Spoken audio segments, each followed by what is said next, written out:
വാസ്തവത്തിൽ ഈ വീണുകിടക്കുന്ന പാർട്ടിയല്ല ഇടതുപക്ഷം, ആ വീഴ്ത്തിയ ജനതയാണ് ഇടതുപക്ഷം. കേരളത്തിലെ ഇടതുപക്ഷത്തിന്റെ വിജയം ഏറ്റെടുക്കാൻ കോൺഗ്രസ് ബാധ്യസ്ഥമായി. അതാണ് സംഭവിച്ചത്.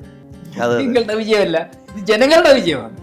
അതുകൊണ്ട് നിങ്ങൾ ആ ജനങ്ങളുടെ നിലവാരത്തിലേക്ക് ഉയരാനെങ്കിലും ശ്രമിക്കണം എന്ന് ഞാൻ പല കോൺഗ്രസ് സുഹൃത്തുക്കളോടും പറഞ്ഞിട്ടുണ്ട്. ഈ കോൺഗ്രസ് വിരോധം എന്ന ആ പഴയ ഒരു നിലപാടുണ്ടല്ലോ, ആ നിലപാട് വെച്ചുകൊണ്ട് ഇനി കോൺഗ്രസിനെതിരായി നീങ്ങിക്കഴിഞ്ഞാൽ അത് BJP ശക്തിപ്പെടുത്തും. നമ്മൾ മുന്നോട്ടൊരു വഴി പോവുകയാണ്. മുന്നോട്ട് വഴി പോകുമ്പോൾ ഒറ്റക്കെട്ടായി മുന്നോട്ട് പോകുന്നതിന് പകരം നീ പണ്ട് മുടന്തനായിരുന്നില്ലേ, അപ്പോഴിതും ഇനിയും മുടന്തു നീ എന്ന് പറയുന്ന പോലാണ്. പിണറായിസത്തെക്കാളും വലിയ ദൗർബല്യങ്ങളാണ് പാർട്ടിക്കുള്ളത്. മനസ്സിലായില്ലേ? അതാണ്, അത് കാണാതായി പോകും. എന്തുകൊണ്ടൊരു സ്റ്റാലിൻ ഉണ്ടായി? BS-ന് അത്ര കണ്ട് വലിയ ഒരു നേതൃത്വ ഇന്ത്യൻ കമ്മ്യൂണിസ്റ്റ് പ്രസ്ഥാനത്തിൽ അത്ര വലിയൊരു സ്ഥാനം ഉണ്ടായിരുന്നെങ്കിൽ ഇന്ത്യൻ കമ്മ്യൂണിസ്റ്റ് പ്രസ്ഥാനത്തിന് തന്നെ ഇങ്ങനൊരു പതനം വരുമായിരുന്നില്ല.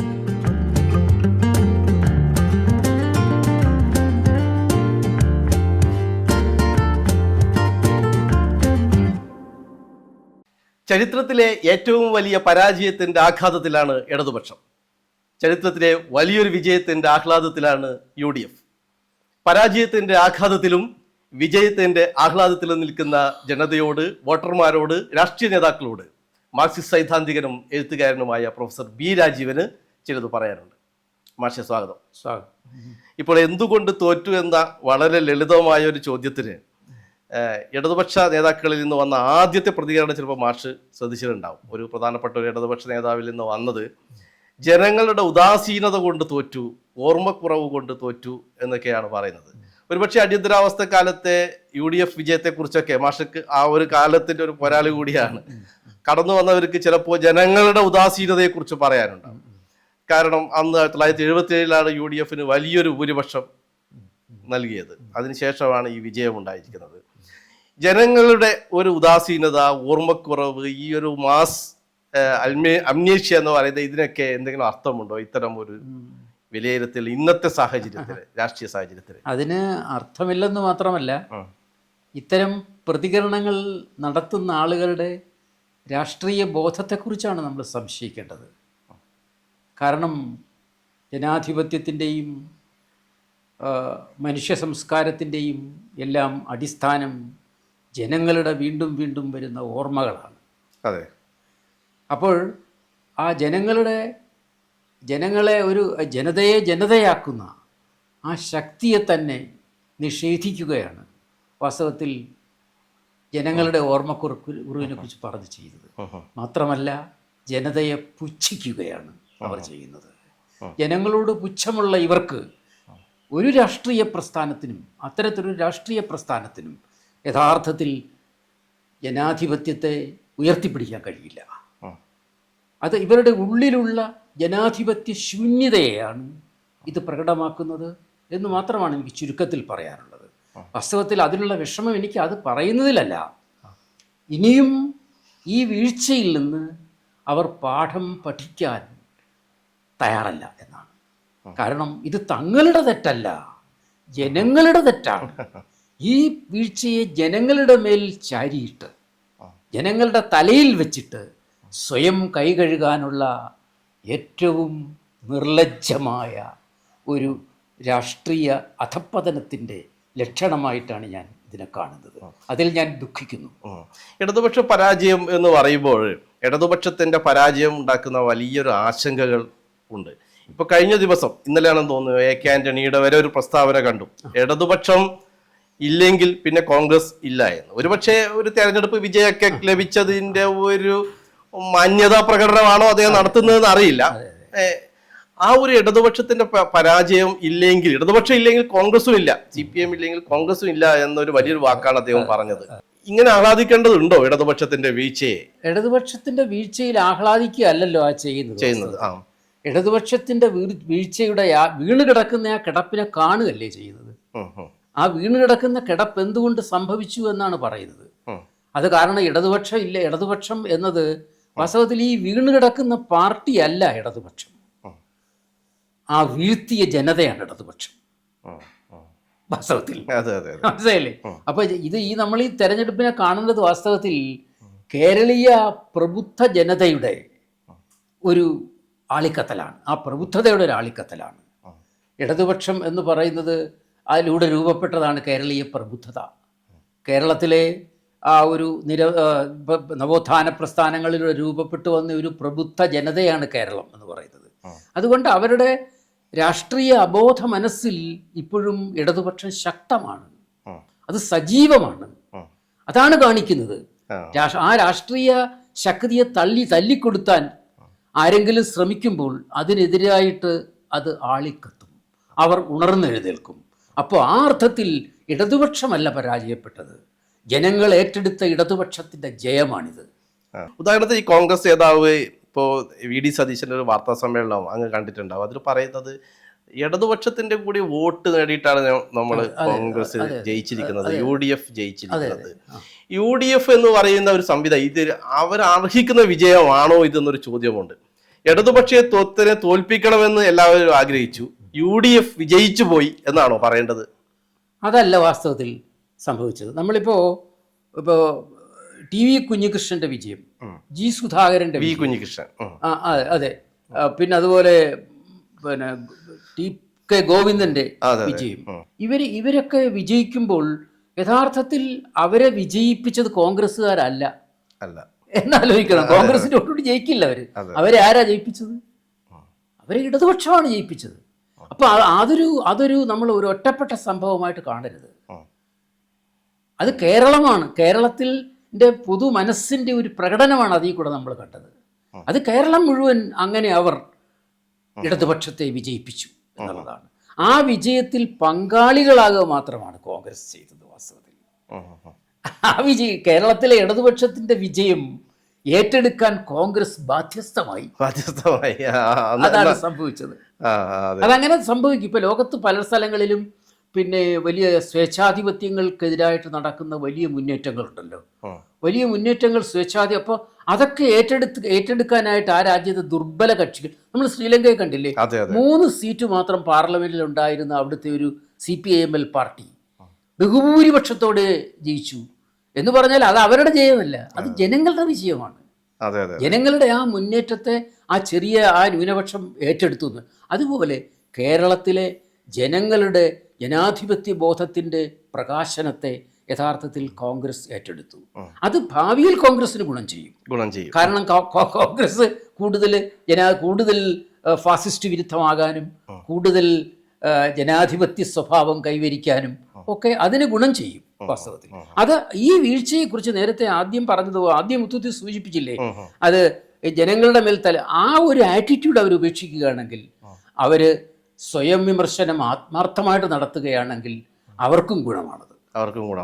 ഇപ്പൊ മാഷുടെ കഴിഞ്ഞ ലേഖനം ഞാൻ വായിച്ചു, തെരഞ്ഞെടുപ്പ് കഴിഞ്ഞതിന്റെ പിറ്റേ ദിവസം. അതിൽ മാഷ് പറയുന്ന ഒരു പ്രധാനപ്പെട്ട ഒരു പോയിന്റ് എന്ന് പറയുന്നത്, കോൺഗ്രസ് മുക്തമായ ഇന്ത്യ സ്വപ്നം കാണുന്ന നരേന്ദ്രമോദിക്ക് സങ്കടകരമാകും ഇവിടുത്തെ ഇടതുപക്ഷത്തിന്റെ പരാജയം. ഒരുപക്ഷെ അതിനൊരു വിയോജിപ്പ് പറയാനുള്ളത്, ഈ BJPയുടെ വളർച്ചയ്ക്കൊക്കെ ഒരു പ്രധാനമായ കാരണം ഇന്ത്യയിലെ കോൺഗ്രസ് തന്നെയല്ലേ? ഉദാഹരണത്തിന് ബാബറി മസ്ജിദ് തുറന്നു കൊടുത്തത് തൊട്ട് ബാബറി മസ്ജിദ് പൊളിപ്പിച്ചത് വരെയുള്ള ആ ഒരു കാലത്തെ കോൺഗ്രസിന്റെ ഒരു ചരിത്രം മറന്നുകൊണ്ട് ഇങ്ങനെ ഒരു പ്രസ്താവന. ഒന്നാമത്തെ കാര്യം, അത് അങ്ങനെ നമ്മൾ പറയുമ്പോൾ നമ്മൾ ആ പഴയ കോൺഗ്രസ് അല്ല ഇന്നത്തെ കോൺഗ്രസ്. അതാണ് കാരണം. പഴയ കോൺഗ്രസ് എന്ന് പറയുന്നത് ഇന്ത്യൻ മുതലാളിമാരുടെ പാർട്ടിയായിരുന്നു. BJP എന്ന് പറയുന്നത് ആ ഇന്ത്യൻ മുതലാളിത്തത്തെ റീപ്ലേസ് ചെയ്തുകൊണ്ട് ഉയർന്നു വരാൻ ശ്രമിച്ച കോർപ്പറേറ്റ് മുതലാളിത്തത്തിൻ്റെ പാർട്ടിയാണ് BJP. ഈ കോർപ്പറേറ്റ് മുതലാളിത്തവും ഇന്ത്യൻ ദേശീയ മുതലാളിത്തവും തമ്മിൽ കുറേ കാലം പരസ്പരം ജനങ്ങൾക്കെതിരായി സന്ധിയിലേർപ്പെട്ടിരുന്നു. ആ ഒരു കാലഘട്ടത്തിലെ കോൺഗ്രസ് ആണ് നമ്മൾ മൻമോഹൻ സിംഗിൻ്റെ കാലം വരെ ഏതാണ്ട് നമുക്ക് കാണാൻ നവലിബറൽ ഇതിനൊക്കെ തുറന്നു കൊടുത്ത കോൺഗ്രസ് ആണ്. ഇന്ന് സംഭവിച്ചിരിക്കുന്നു പറഞ്ഞാൽ ഇന്ത്യൻ മൂലധനത്തെ മുഴുവനും ഇന്ന് കോർപ്പറേറ്റുകൾ കൈയടക്കിയിരിക്കുന്നു. ആ കോർപ്പറേറ്റുകളുടെ ഗവൺമെൻറ്റാണ് ഇന്ന് BJP. ഇന്ന് കോൺഗ്രസിൻ്റെ മുതലാളിത്ത വർഗാടിത്തറ നഷ്ടപ്പെട്ടിരിക്കുന്നു. അങ്ങനെ ഒരു പാർട്ടിയാണിത്. അപ്പോൾ കോൺഗ്രസിൻ്റെ വർഗാടിത്തറ എന്ന് പറഞ്ഞാൽ നമ്മൾ സ്വാതന്ത്ര്യ സമരകാലത്ത് എന്നതുപോലെ ഈ ഇന്ത്യയെ കീഴടക്കിയിരിക്കുന്ന ഫാസിസ്റ്റ് ശക്തികൾക്കെതിരായി ഉണർന്നു വരുന്ന കർഷകരും തൊഴിലാളികളും ഒക്കെ ആ സമരത്തിലേക്ക് ഉയർന്നു വരുന്നുണ്ടല്ലോ. ആ ശക്തികളെ ഏറ്റെടുക്കേണ്ട ഒരു പ്രസ്ഥാനമാണിത്, സ്വാതന്ത്ര്യ സമരത്തിലെ പോലെ. ആ വിധത്തിൽ വർഗ സ്വഭാവം മാറിയ കോൺഗ്രസ് ആണിത്. അപ്പം നമ്മൾ അതുകൊണ്ട് ആ പഴയ സംഭവങ്ങൾ വെച്ചിട്ട്, പഴയ ഒത്തുതീർപ്പുകളും പഴയ മൃദു സമീപനം, വിട്ടുവീഴ്ച തുടങ്ങിയതൊക്കെ പഴയ കോൺഗ്രസിൻ്റെ ചരിത്രമാണ്. ആ കോൺഗ്രസിൽ നിന്ന് പുതിയ കോൺഗ്രസ് യഥാർത്ഥത്തിൽ തത്വത്തിൽ മാറിയിട്ടുണ്ട്. പക്ഷെ നേതാക്കൾ മാറിയിട്ടുണ്ടോ? അത് ഞാൻ തത്വത്തിൽ എന്ന് പറഞ്ഞത്. ആ തത്വത്തിൽ മാറിയ കോൺഗ്രസ് ആണ് ഇനിയും വാസ്തവത്തിൽ ഈ ഇന്ത്യ മുന്നണിയെ മുന്നോട്ട് കൊണ്ടുപോകേണ്ടതും. ഇടതുപക്ഷവും മറ്റെല്ലാ വിഭാഗങ്ങളും കൂടെ ചേർന്നിട്ട് ഈ ജനകീയ സമരങ്ങളെ, ഇന്ത്യയുടെ അടുത്ത വിമോചന സമരത്തെ ഏറ്റെടുക്കേണ്ടത്. അങ്ങനെ ഒരു കോൺഗ്രസിനെ കുറിച്ച്, അങ്ങനെ ഒരു കോൺഗ്രസിന്റെ ഒരു വിജയം കൂടിയാണ് ഈ തെരഞ്ഞെടുപ്പ് എന്ന് പറയാം. അത്തരത്തിലുള്ളൊരു കോൺഗ്രസ്.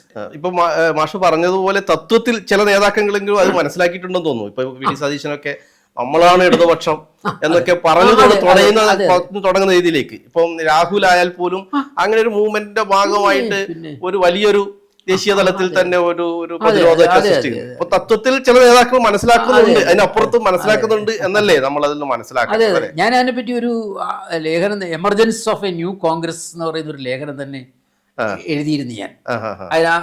ഇപ്പൊ ഇപ്പോഴത്തെ കോൺഗ്രസ് നേരിടുന്ന യഥാർത്ഥ പ്രശ്നം എന്താണെന്നുള്ളത്, ഇന്നത്തെ കോൺഗ്രസ് നേരിടുന്ന യഥാർത്ഥത്തിൽ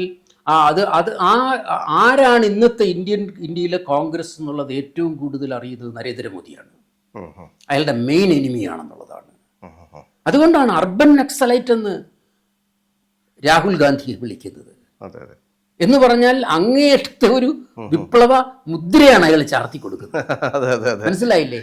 അപ്പൊ അത് നമ്മൾ മനസ്സിലാക്കണം, ഇടതുപക്ഷക്കാർ മനസ്സിലാക്കണം. അത് അത്തരത്തിൽ ആ മാറ്റത്തെ മനസ്സിലാക്കിക്കൊണ്ട്, എന്നുവെച്ചാൽ ഈ കോൺഗ്രസ് വിരോധം എന്ന ആ പഴയ ഒരു നിലപാടുണ്ടല്ലോ, ആ നിലപാട് വെച്ചുകൊണ്ട് ഇനി കോൺഗ്രസിനെതിരായി നീങ്ങിക്കഴിഞ്ഞാൽ അത് BJP ശക്തിപ്പെടുത്തുകയുള്ളൂ.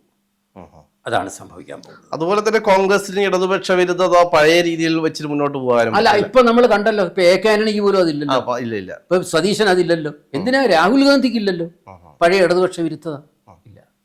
അപ്പോൾ അതിനിടയിലും ചോദ്യങ്ങളുണ്ട് പക്ഷേ. അതായത് ഇപ്പൊ ഉദാഹരണത്തിന് ഇപ്പൊ ആം ആദ്മി പോലുള്ള പാർട്ടികൾ ദുർബലപ്പെടാൻ കാരണം അവർ BJPക്കെതിരെ ശക്തമായൊരു മൂവ്മെന്റ് ഡൽഹിയിലൊക്കെ നടത്തിയതാണ്. അതിനെയൊക്കെ ആം ആദ്മിയൊക്കെ ദുർബലപ്പെടുത്താനുള്ള ഒരു പ്രധാനപ്പെട്ട കാരണക്കാർ കോൺഗ്രസ് ആയി പ്രവർത്തിച്ച ദേശീയ തലത്തിൽ സമീപ ഭൂതകാലത്തിൽ തന്നെ ഉണ്ട് താൻ. അല്ല, അത് ആ ഒരു സംശയം ശരിയാണ്. പക്ഷെ അതിനകത്ത് രണ്ട് ഘടകങ്ങളുണ്ട്. ഒന്ന്, ഈ ആം ആദ്മിയിൽ നമ്മൾ പ്രതീക്ഷിച്ചത് വലിയൊരു ജനകീയ ജനാധിപത്യ പ്രസ്ഥാനത്തെയാണ്, ജനമുന്നേറ്റത്തിൽ നിന്നുണ്ടായതാണ്. അതെ, മാഷയുടെ ആ കാലത്തെ ജനസഞ്ചയ പുസ്തകങ്ങളും വലിയ ജനമുന്നേറ്റത്തിൽ നിന്നുണ്ടായത്. എന്താ അതിന് സംഭവിച്ചത്? അത് പിന്നെ അതിന് അന്നുണ്ടായിരുന്ന എത്ര നേതാക്കന്മാർ ഇപ്പോൾ അതിൻ്റെ കൂടെ ഉണ്ട്? അന്നുണ്ടായിരുന്ന പ്രബുദ്ധരായിട്ടുള്ള ആ ജനമുന്നേറ്റത്തിൻ്റെ താത്വികന്മാരായിട്ട് വന്ന എത്രയോ ആളുകളെ അദ്ദേഹം പുറത്താക്കി, കേജ്രിവാൾ.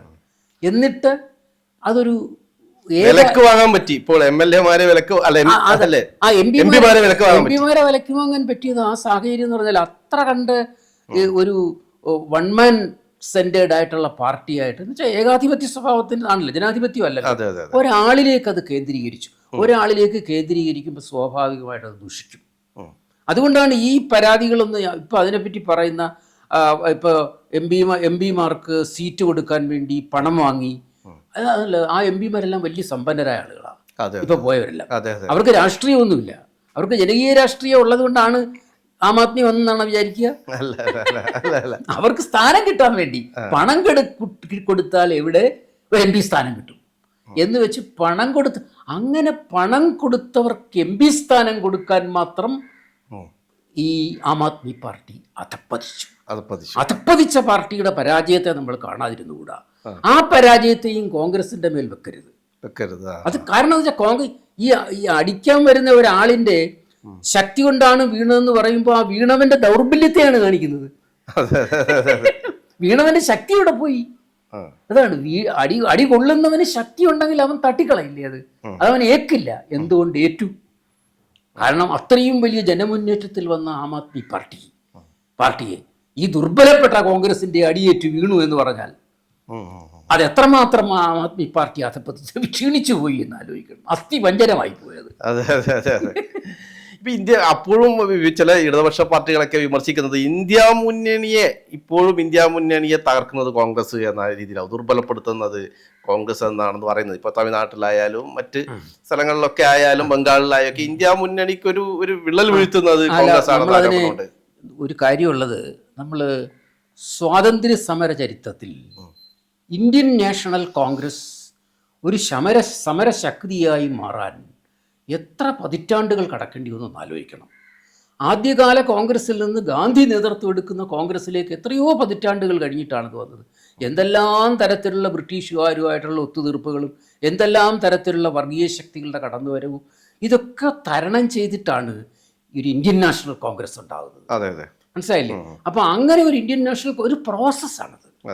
ആ പ്രോസസ്സിൻ്റെ ഈ ഒരു തുടക്കത്തിലുള്ള വീഴ്ചകൾ മാത്രം നമ്മൾ കണക്കിലെടുത്തുകൂടാ. അത് മാത്രം കണക്കിലെടുത്തുകൊണ്ട് അതിന് വിലയിരുത്താൻ പാടില്ല. കോൺഗ്രസിന് നമ്മൾ ചെയ്ത ഇന്നും പുതിയൊരു ഇന്ത്യ മുന്നണി എന്ന് പറയുന്നത് പുതിയൊരു സ്വാതന്ത്ര്യ സമരം എന്ന് തന്നെ പറയണം. കാരണം ഇന്ത്യയെ ഒരു ആഭ്യന്തര ഫാസിസ്റ്റ് ശക്തി കീഴടക്കിയിരിക്കുകയാണ് ഇന്ത്യൻ ജനതയെ. അത് ശരിക്കും പറഞ്ഞാൽ കോർപ്പറേറ്റ് പിന്തുണയോടുകൂടി കീഴടക്കിയിരിക്കുകയാണ്. ഇതിൽ നിന്ന് വിമോചനം നേടണമെങ്കിൽ ഇന്ത്യൻ ജനതയുടെ ശക്തി മുഴുവൻ സംഭരിക്കുന്ന ഒരു സ്വാതന്ത്ര്യ പ്രസ്ഥാനത്തിനേ കഴിയൂ. ഈ ഗൗരവം ഇടതുപക്ഷം മനസ്സിലാക്കിയിട്ടില്ല. ഇനി ഒരു സ്വാതന്ത്ര്യ സമരം വേണം. ഇവരവിടെ ഇവിടെ എങ്ങനെയെങ്കിലും ആരുടെയെങ്കിലും വെള്ളാപ്പള്ളി നടേശന്റെ കാല് പിടിച്ച് 10 വോട്ട് പിടിച്ചു എന്ന് വിചാരിച്ചിട്ട് ആ സ്വാതന്ത്ര്യ സമരം നടക്കില്ല. മനസ്സിലായില്ലേ? അതാണ് മനസ്സിലാക്കേണ്ടത്. അപ്പൊ എത്ര വില കുറച്ചാണ് ആ സമരത്തിന്റെ ഫാസിസ്റ്റ് വിരുദ്ധ സമരത്തിന്റെ ആ ഒരു ഭയങ്കരത എത്ര വില കുറച്ചാണ് ഈ ഇടതുപക്ഷം കാണുന്നത്. വരാനിരിക്കുന്ന മഹാസമരമാണത്. അതിന് മുന്നിൽ നിൽക്കേണ്ടതാണ് ഇടതുപക്ഷം. അത് ചെയ്യുന്നില്ല എന്ന് മാത്രമല്ല, അതവർ തിരിച്ചറിയുന്നില്ല. ഇതാണ് അതിൻ്റെ ദയനീയാവസ്ഥ. ഇപ്പോൾ 2 ഫാസിസ്റ്റ് വിരുദ്ധ മുന്നണികളാണ് ഇവിടെ ഏറ്റുമുട്ടിയത് കേരളത്തിൽ എന്ന് പറയുന്നത്. അങ്ങനെ നമുക്ക് വേണമെങ്കിൽ പറയാം. 2 സെക്യുലർ മുന്നണികളാണ്. പക്ഷേ അതിൽ നമുക്ക് കാണാൻ പറ്റുന്ന ഒരു കാര്യം എന്ന് പറയുന്നത്, ഇപ്പോൾ ബംഗാളിൽ 10 വർഷം മുമ്പേ 2011 3 സീറ്റിലുണ്ടായിരുന്ന BJP ഇപ്പോൾ ഭരണത്തിൽ വരികയാണ്. ഇപ്പോൾ കേരളത്തിൽ 3 സീറ്റാണ് BJPക്ക് ലഭിച്ചിരിക്കുന്നത് എന്ന്. ആ ആശങ്കയ്ക്ക് ഒരു ഭാവിയിൽ BJPയുടെ ഭാവി എന്ന് പറയുന്നത് ഒരുപക്ഷെ നമ്മൾ ബംഗാളിലൊക്കെ ഭയപ്പെടാവുന്ന ഒരു സാഹചര്യത്തിലെത്തുമോ? സാഹചര്യത്തിൽ എത്താൻ ഇടയില്ല എന്ന് സൂചിപ്പിക്കുന്ന തരത്തിൽ ഇപ്പൊ 2010 വോട്ടിംഗ് ശതമാനം കുറയുകയാണ് BJPക്ക്. 3 സീറ്റ് കിട്ടി എങ്കിലും ഇവർ തമ്മിലുള്ള ഈ 2 സെക്യുലർ മുന്നണികൾ തമ്മിലുള്ള ഈ ഒരു ഏറ്റുമുട്ടൽ BJPക്ക് എങ്ങനെയാണ് സഹായം? BJP ശക്തിപ്പെടുത്തുകയുള്ളൂ. ആ ഏറ്റുമുട്ടലിൽ ഏറ്റവും കൂടുതൽ കാരണം അതാണല്ലോ കോൺഗ്രസ് വിരുദ്ധത എന്നുള്ളത് ഇടതുപക്ഷത്തിന്റെ മുദ്രാവാക്യമാണ്. അപ്പൊ ഏറ്റുമുട്ടലിന് ആരാ ഉത്തരവാദി? അല്ലാതെ കോൺഗ്രസ്സുകാർ ഇടതുപക്ഷത്തോട് ഏറ്റുമുട്ടാൻ വരുന്നില്ലല്ലോ. ഇടതുപക്ഷം വേണ്ടെന്നും പറയുന്നില്ല അവര്. അപ്പൊ കോൺഗ്രസിനെ നശിപ്പിക്കുക എന്ന് പറയുന്ന വിധത്തിൽ നശിപ്പിച്ച അധികാരം കൈയാളുക എന്നുള്ള ഒറ്റ ലക്ഷ്യം മാത്രമായതുകൊണ്ട് വാസ്തവത്തിൽ ഈ അപകടം വിളിച്ചു വരുന്ന ഇടതുപക്ഷമാണ് കൂടുതലായിട്ടും. കാരണം അങ്ങനെ അവരാണ് അപ്പോൾ കേരളത്തിലേക്ക് ഈ BJPയെ ശക്തിപ്പെടുത്താനുള്ള വഴി തുറക്കുന്നത് കോൺഗ്രസ് വിരുദ്ധതയിലൂടെ. അതല്ലേ അതിൻ്റെ ഫാക്ട്. അല്ല, അങ്ങനെ ഇരിക്കുമ്പോഴും ഇപ്പോൾ കഴിഞ്ഞ ഈ ലോക്സഭാ തെരഞ്ഞെടുപ്പിലൊക്കെ നിങ്ങൾ ഇപ്പോൾ രാഹുൽ ഗാന്ധിയെ മാഷ് പറഞ്ഞാൽ പോലും ഇപ്പോൾ ഗുജറാത്ത് തെരഞ്ഞെടുപ്പിലൊക്കെ ഒരു മുസ്ലിം നാമധാരിയെയും പ്രചരണത്തിന് കൂടെ കൊണ്ടുപോകാതിരിക്കാൻ ശ്രദ്ധിച്ചിട്ടുണ്ട് രാഹുൽ ഗാന്ധി. അത്തരത്തിലുള്ള ഒരു മൃദു ഹിന്ദുത്വ സമീപനങ്ങൾ രാഹുൽ ഗാന്ധിയിൽ വ്യാപകമായ ആ സമയത്തൊക്കെ വിമർശിക്കപ്പെടുകയുണ്ടായിട്ടുണ്ട്. കഴിഞ്ഞ ലോക്സഭാ തെരഞ്ഞെടുപ്പിലാണെങ്കിൽ വയനാടിൽ നടന്ന തെരഞ്ഞെടുപ്പിൽ ലീഗിന്റെ കൊടി മാറ്റി നിർത്തുന്നത് പോലുള്ള കാര്യങ്ങളുണ്ടായിട്ട്, കാരണം ഇത് പാകിസ്ഥാൻ കൊടിയാണെന്ന് ചിലപ്പോൾ വടക്കേ ഇന്ത്യക്കാർ കരുതിയേക്കും എന്നൊക്കെ രീതിയിലുള്ള ചില സമീപനങ്ങളൊക്കെ അങ്ങനെ ഒരു ഹിന്ദു അത് കാരണം വെച്ചാൽ അത് പിന്നെ വളരെ നമ്മളത് ഇങ്ങനെ പ്രൊജക്റ്റ് ചെയ്ത് ഇന്നത്തെ സാഹചര്യത്തിൽ ഇന്ത്യ മുന്നണി എന്ന് പറയുന്ന ഒരു വലിയ ശക്തിയെ രൂപപ്പെടുത്തുന്ന ആ പ്രക്രിയയിൽ അതൊരു പ്രക്രിയയാണ്. കാരണം അതിനകത്ത് ന്യൂനപക്ഷങ്ങളെയും മറ്റു തരത്തിലുള്ള ചെറിയ പാർട്ടികളെയും കീഴാള പ്രസ്ഥാനങ്ങളെയും എല്ലാം കൂടെ ചേർത്തുകൊണ്ടാണ് ഈ സ്വാതന്ത്ര്യ സമര പ്രസ്ഥാനം ഉയർന്നു വരേണ്ടത്. അതിനകത്ത് പല തെരഞ്ഞെടുപ്പ് തന്ത്രങ്ങൾ പരമായിട്ടോ അല്ലെങ്കിൽ അവരുടെ പഴയ തരത്തിലുള്ള ജീർണതയുടെ അവശിഷ്ടങ്ങളുടെ പരമായിട്ടോ ഒക്കെ വരുന്ന കാര്യങ്ങളെ അല്ല പ്രൊജക്റ്റ് ചെയ്യേണ്ടത്, പഴയ കുറ്റങ്ങളെ അല്ല. നീ അന്ന് അങ്ങനെ ചെയ്തില്ലേ, അതുകൊണ്ട് നിനക്ക് ഇപ്പം ഇങ്ങനെ പറ്റുമോ എന്ന് ചോദിക്കുന്ന വിട്ടിത്താണ്. നമ്മൾ മുന്നോട്ടൊരു വഴിയിൽ പോവുകയാണ്. മുന്നോട്ട് വഴിയിൽ പോകുമ്പോൾ ഒറ്റക്കെട്ടായി മുന്നോട്ട് പോകുന്നതിന് പകരം നീ പണ്ട് മുടന്തനായിരുന്നില്ലേ, അപ്പോഴിതും ഇനിയും മുടന്തു നീ എന്ന് പറയുന്ന പോലാണത്. അതൊക്കെ രാഷ്ട്രീയമായ ഒരു അത് പ്രബുദ്ധതയുടെ മാത്രമല്ല, രാഷ്ട്രീയമായി സ്വയം തിരഞ്ഞെടുക്കേണ്ട ഒരു സമര ലക്ഷ്യത്തിൻ്റെ അറിവില്ലായ്മയാണ്. എന്താണ് താങ്കളുടെ സമരലക്ഷ്യം എന്നറിയാത്തതാണ്. അതിന് എന്തുകൊണ്ടാണ് അതില്ലാത്തത്? ഈ ചെറിയ അധികാരത്തിൻ്റെ അപ്പകഷണത്തിന് വേണ്ടി. ഇപ്പൊ കേരളത്തിലാവുമ്പോൾ ഇപ്പോൾ എല്ലാവരും വിമർശിച്ചു തുടങ്ങുന്നത് പിണറായിയുടെ പതനമാണ്, പിണറായിസത്തിന്റെ പതനമാണെന്നാണ്. ഇപ്പൊ ബംഗാളിൽ പാർട്ടി തകർന്നപ്പോഴും ഇടതുപക്ഷത്തിന് വന്ന വലിയൊരു വീഴ്ച സംഭവിച്ചപ്പോഴും ബുദ്ധദേവ് ഭട്ടാചാര്യാണ് അത് അല്ലേ അവസാനത്തെ ആള് വീണു എന്നല്ലേ ഉള്ളൂ. ഇതൊരു ദീർഘകാല പതനത്തിന്റെ ഒരു പ്രോസസ്സാണോ, അല്ല ഈ അവസാന നായകൻ സൃഷ്ടിച്ച പ്രശ്നങ്ങൾ കൊണ്ട് ഉണ്ടായതാണോ? ബുദ്ധദേവ് ഭട്ടാചാര്യക്കെതിരെ ഉണ്ടായത് അതേ ആരോപണം, അത്തരത്തിലുള്ള ആരോപണവും തന്നെയാണോ? അത് പിണറായിസത്തിന്റെ ഒരു തകർച്ചയും പിണറായിയുടെ ഒരു സമഗ്രാധിപത്യത്തിന്റെ നെടുങ്കോട്ട തകർന്നു എന്ന രീതിയിലുള്ള പ്രചരണത്തിനൊക്കെ എനിക്ക് അങ്ങനെ ഒരു ഈ പിണറായിസത്തിലേക്ക് അതിനെ ചുരുക്കുന്നതിൽ എനിക്ക് യോജിപ്പില്ല. പിണറായിസത്തെക്കാളും വലിയ ദൗർബല്യങ്ങളാണ് പാർട്ടിക്കുള്ളത്. മനസ്സിലായില്ലേ? അത് കാണാതായി പോകും. എന്തുകൊണ്ടൊരു സ്റ്റാലിൻ ഉണ്ടായി? സ്വന്തം പോളിറ്റ് ബ്യൂറോയിലെ മുഴുവൻ അംഗങ്ങളെയും കൊന്നൊടുക്കുക അല്ലേ? ഈ പറഞ്ഞ വിധത്തിലുള്ള ഗുലാഗുകൾ സ്ഥാപിച്ച് സഹാക്കളെ അതിനകത്തിട്ട് കൊന്നൊടുക്കുക ഒരു സ്റ്റാലിൻ എങ്ങനെയുണ്ടായി? അതൊരു സ്റ്റാലിൻ്റെ കുഴപ്പം കൊണ്ടല്ല, ഒരു സ്റ്റാലിൻ മാത്രമല്ല അതിന് ഉത്തരവാദി ആയിട്ടുള്ളത്. അത് ഇന്നറായിട്ടുള്ള പ്രസ്ഥാനത്തിൻ്റെ ചില പരിഹരിക്കപ്പെടാത്ത പ്രശ്നങ്ങളിൽ നിന്നുണ്ടാകുന്നതാണ്. അവരൊക്കെ ആ പ്രസ്ഥാനത്തിൽ ആത്മാർത്ഥമായിട്ട് വിശ്വസിച്ച് തന്നെയാണ് കൊല ചെയ്യുന്നത്. മനസ്സിലായില്ലേ? ആത്മാർത്ഥമായിട്ട് വിശ്വസിച്ച് സ്വന്തം സ്നേഹിതനെ, സ്വന്തം സഖാവിനെ കൊല ചെയ്യണമെങ്കിൽ അതിലുള്ള രാഷ്ട്രീയ പ്രതിസന്ധി എത്ര വലുതാണെന്ന് അത് മനസ്സിലാക്കണം. അത് മനസ്സിലാക്കായികയാണ്. എന്ന് പറഞ്ഞാൽ ഈ ജനാധിപത്യത്തെക്കുറിച്ചുള്ള ബ്രോഡായ അത് ഈ ചർച്ചയിൽ എനിക്ക് വിശദീകരിക്കാൻ പറ്റില്ല. ജനാധിപത്യത്തെക്കുറിച്ചുള്ള വളരെ അതിൻ്റെ വളരെ വിശാലമായ ഞാൻ ഒരു ലിബറൽ ജനാധിപത്യം എന്നാണ് ഇപ്പോൾ ജനാധിപത്യം എന്ന് പറഞ്ഞാൽ ലിബറൽ ജനാധിപത്യം എന്നാണ് ഇടതുപക്ഷക്കാർ വിശ്വസിക്കുന്നത്. അപ്പോൾ അതുകൊണ്ട് നമ്മൾ തന്ത്രപരമായിട്ടാണ് അടവുപരമായിട്ട് അതിനകത്ത് ഇലക്ഷനിൽ പങ്കെടുക്കുന്നു, ഇങ്ങനെ ചെയ്യുന്നു. ജനാധിപത്യം എന്ന് നമ്മുടെ പാർട്ടിക്കുള്ളിലാണെന്നുള്ളതാണ്.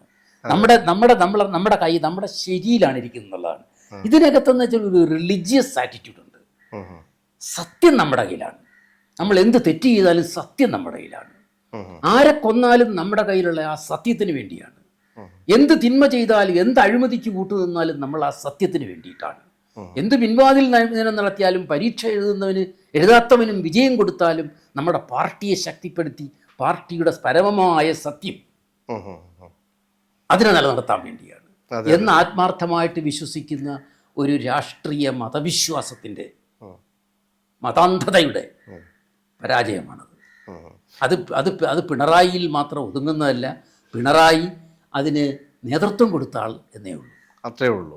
പക്ഷെ അപ്പോഴും പിണറായിക്കെതിരെ ഒരു വിമർശനം, പ്രായോഗികമായിട്ടുള്ള വിമർശനം എന്ന് പറയുന്നത് പാർട്ടിക്ക് വിധേയനാവുന്നില്ല, പാർട്ടിയെയും അയാളുടെ കീഴ്പ്പടിയിൽ ഒതുക്കി ഈ സ്റ്റാലിൻ എന്ന് പറയുന്ന പോലെ തന്നെ ആയിരിക്കും അത് ഈ പറഞ്ഞ അതിന്റെ ഇന്നർ ഡൈനാമിക്സിന്റെ പ്രോബ്ലം തന്നെയാണ്.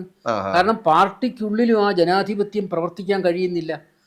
പാർട്ടിക്കുള്ളിലും ആ ജനാധിപത്യം, കാരണം നമ്മൾ ഇപ്പൊ തകർന്ന കമ്മ്യൂണിസത്തിന്റെ രാജ്യങ്ങളിലൊക്കെ പരിശോധിച്ചാൽ അറിയാം, പാർട്ടി എപ്പോഴും കീഴ്ഘടകങ്ങളിലെ അല്ലല്ലോ ആശ്രയിക്കുന്നത്. മേൽഘടകം പറയുന്നതിന് അപ്പുറത്തേക്കൊന്നും ഇല്ലല്ലോ. ഇപ്പൊ തന്നെ നമ്മുടെ കുഞ്ഞികൃഷ്ണൻ പറഞ്ഞെന്താ, ഈ നമ്മുടെ പാർട്ടി സെക്രട്ടറിയുടെ ഭാര്യയെ മത്സരിപ്പിക്കരുത് എന്ന് പറയുമ്പോൾ അതിനെതിരായി കീഴ്ഘടകങ്ങൾ എതിർക്കുമ്പോഴും മേൽഘടകത്തിന്റെ തീരുമാനമല്ലേ ശരി?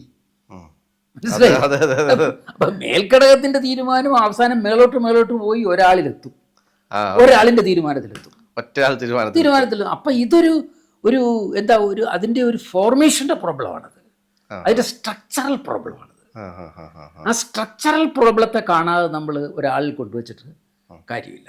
അപ്പം ആ സ്ട്രക്ചറൽ പ്രോബ്ലത്തെ പിന്നെ ഒരാളിൻ്റെ സ്വഭാവവിശേഷത്തിന് സ്ഥാനമില്ലെന്ന് ചോദിക്കും. ഒരാളുടെ സ്വഭാവവിശേഷങ്ങൾക്ക് നിശ്ചയമായിട്ടും ഒരു സ്ഥാനമുണ്ട്. അതിപ്പോൾ അതിൽ ഇത്രയേ ഉള്ളൂ വ്യത്യാസം. അതിപ്പോൾ അയാളിരിക്കുന്നത് ഇപ്പോൾ അയാൾ കുറച്ചൊരു നല്ലൊരു മനുഷ്യനാണെങ്കിൽ, നമ്മൾ പറഞ്ഞ സാധാരണഗതിയിലുള്ള നന്മയുടെ പറയുകയാണെങ്കിൽ 58 വെട്ട് പകരം ഒരു വെട്ട് വെട്ടിയാൽ മതി എന്ന് പറയും. മനസ്സിലായില്ലേ? വേദനിപ്പിക്കാതെ കൊല്ലണം എന്ന് പറയും. ഇതാണ് വ്യത്യാസം. മറ്റേ ഇങ്ങനെയുള്ള അയാളുടെ സ്വഭാവവിശേഷം ഇത്തരത്തിലുള്ള പ്രതികാര ബുദ്ധിയും സ്വേച്ഛാധിപത്യ പ്രവണതയൊക്കെ ഉള്ള ആളാണെങ്കിൽ ആവുന്നത്ര വെട്ട് വെട്ടി കൊല്ലാൻ പറയും. ഇതാണ് വ്യത്യാസം. അപ്പൊ അതിന്റെ ഇന്നർ വാസ്തവത്തിൽ അതൊരു വ്യക്തിയുടെ സ്വഭാവവിശേഷത്തെയല്ല, ആ സ്ട്രക്ചറിന്റെ ഡിഫറെന്റ് എക്സ്പ്രഷൻസ് ആണത്. ആ സ്ട്രക്ചറൽ ഫെയില്യൂറിന്റെ ഡിഫറെന്റ് എക്സ്പ്രഷൻസ് ആണത്. ഇപ്പൊ പഴയകാല നേതാക്കളുടെ ശുദ്ധിയും നന്മയും ഒക്കെ ഉണ്ടെങ്കിൽ കുറച്ചുകൂടി മൃദു സമീപനായിരിക്കും എന്നാണ് മാഷ് പറയുന്നത്. അല്ല, മൃദുവായ രീതിയിൽ ഇതേ രീതികൾ നടപ്പാക്കും.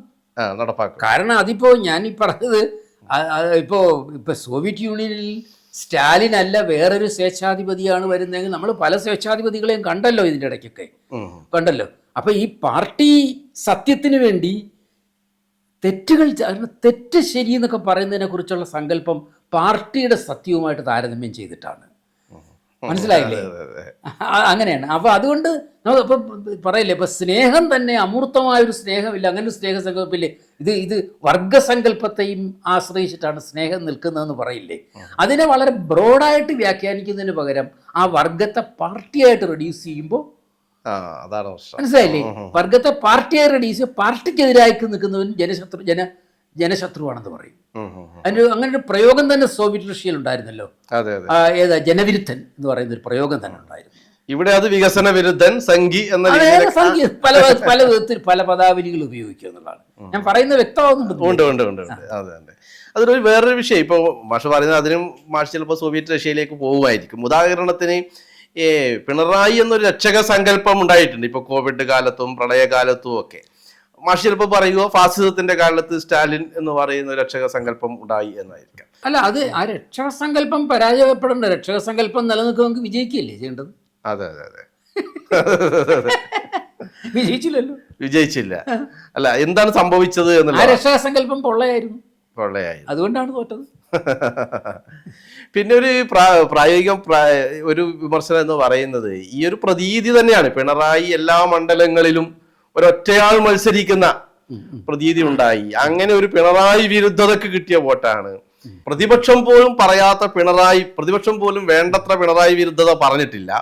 പക്ഷെ ജനങ്ങൾ പിണറായിക്കെതിരെ വരി നിന്ന് വോട്ട് ചെയ്തു എന്നാണ്. അത് തന്നെയാണ് ശരിക്കും പറഞ്ഞാൽ അത് തന്നെ ശരിയാണ്.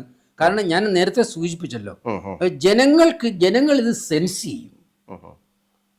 ജനങ്ങളുടെ പൊളിറ്റിക്കൽ സെൻസിബിലിറ്റിയാണത്.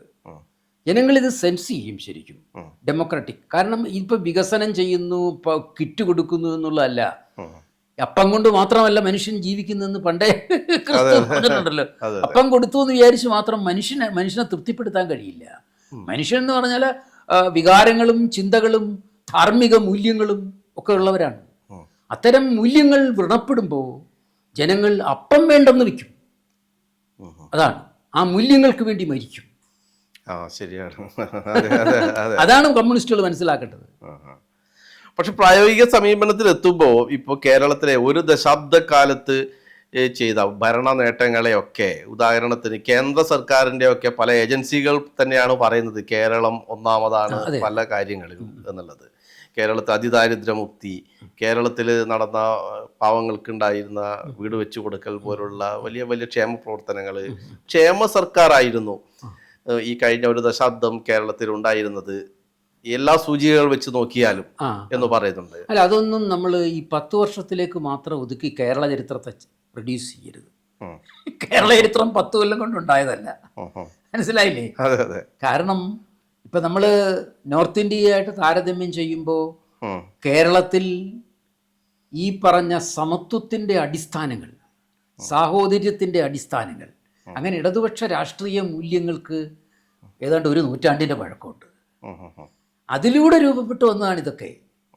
ആ മൂല്യങ്ങളുടെ അടിസ്ഥാനത്തിലാണ് ഈ സമത്വവും ഈ പറഞ്ഞ ഒന്നാം സ്ഥാനങ്ങളിലേക്ക് വരവും ഒക്കെ വന്നത്. അതാണ്.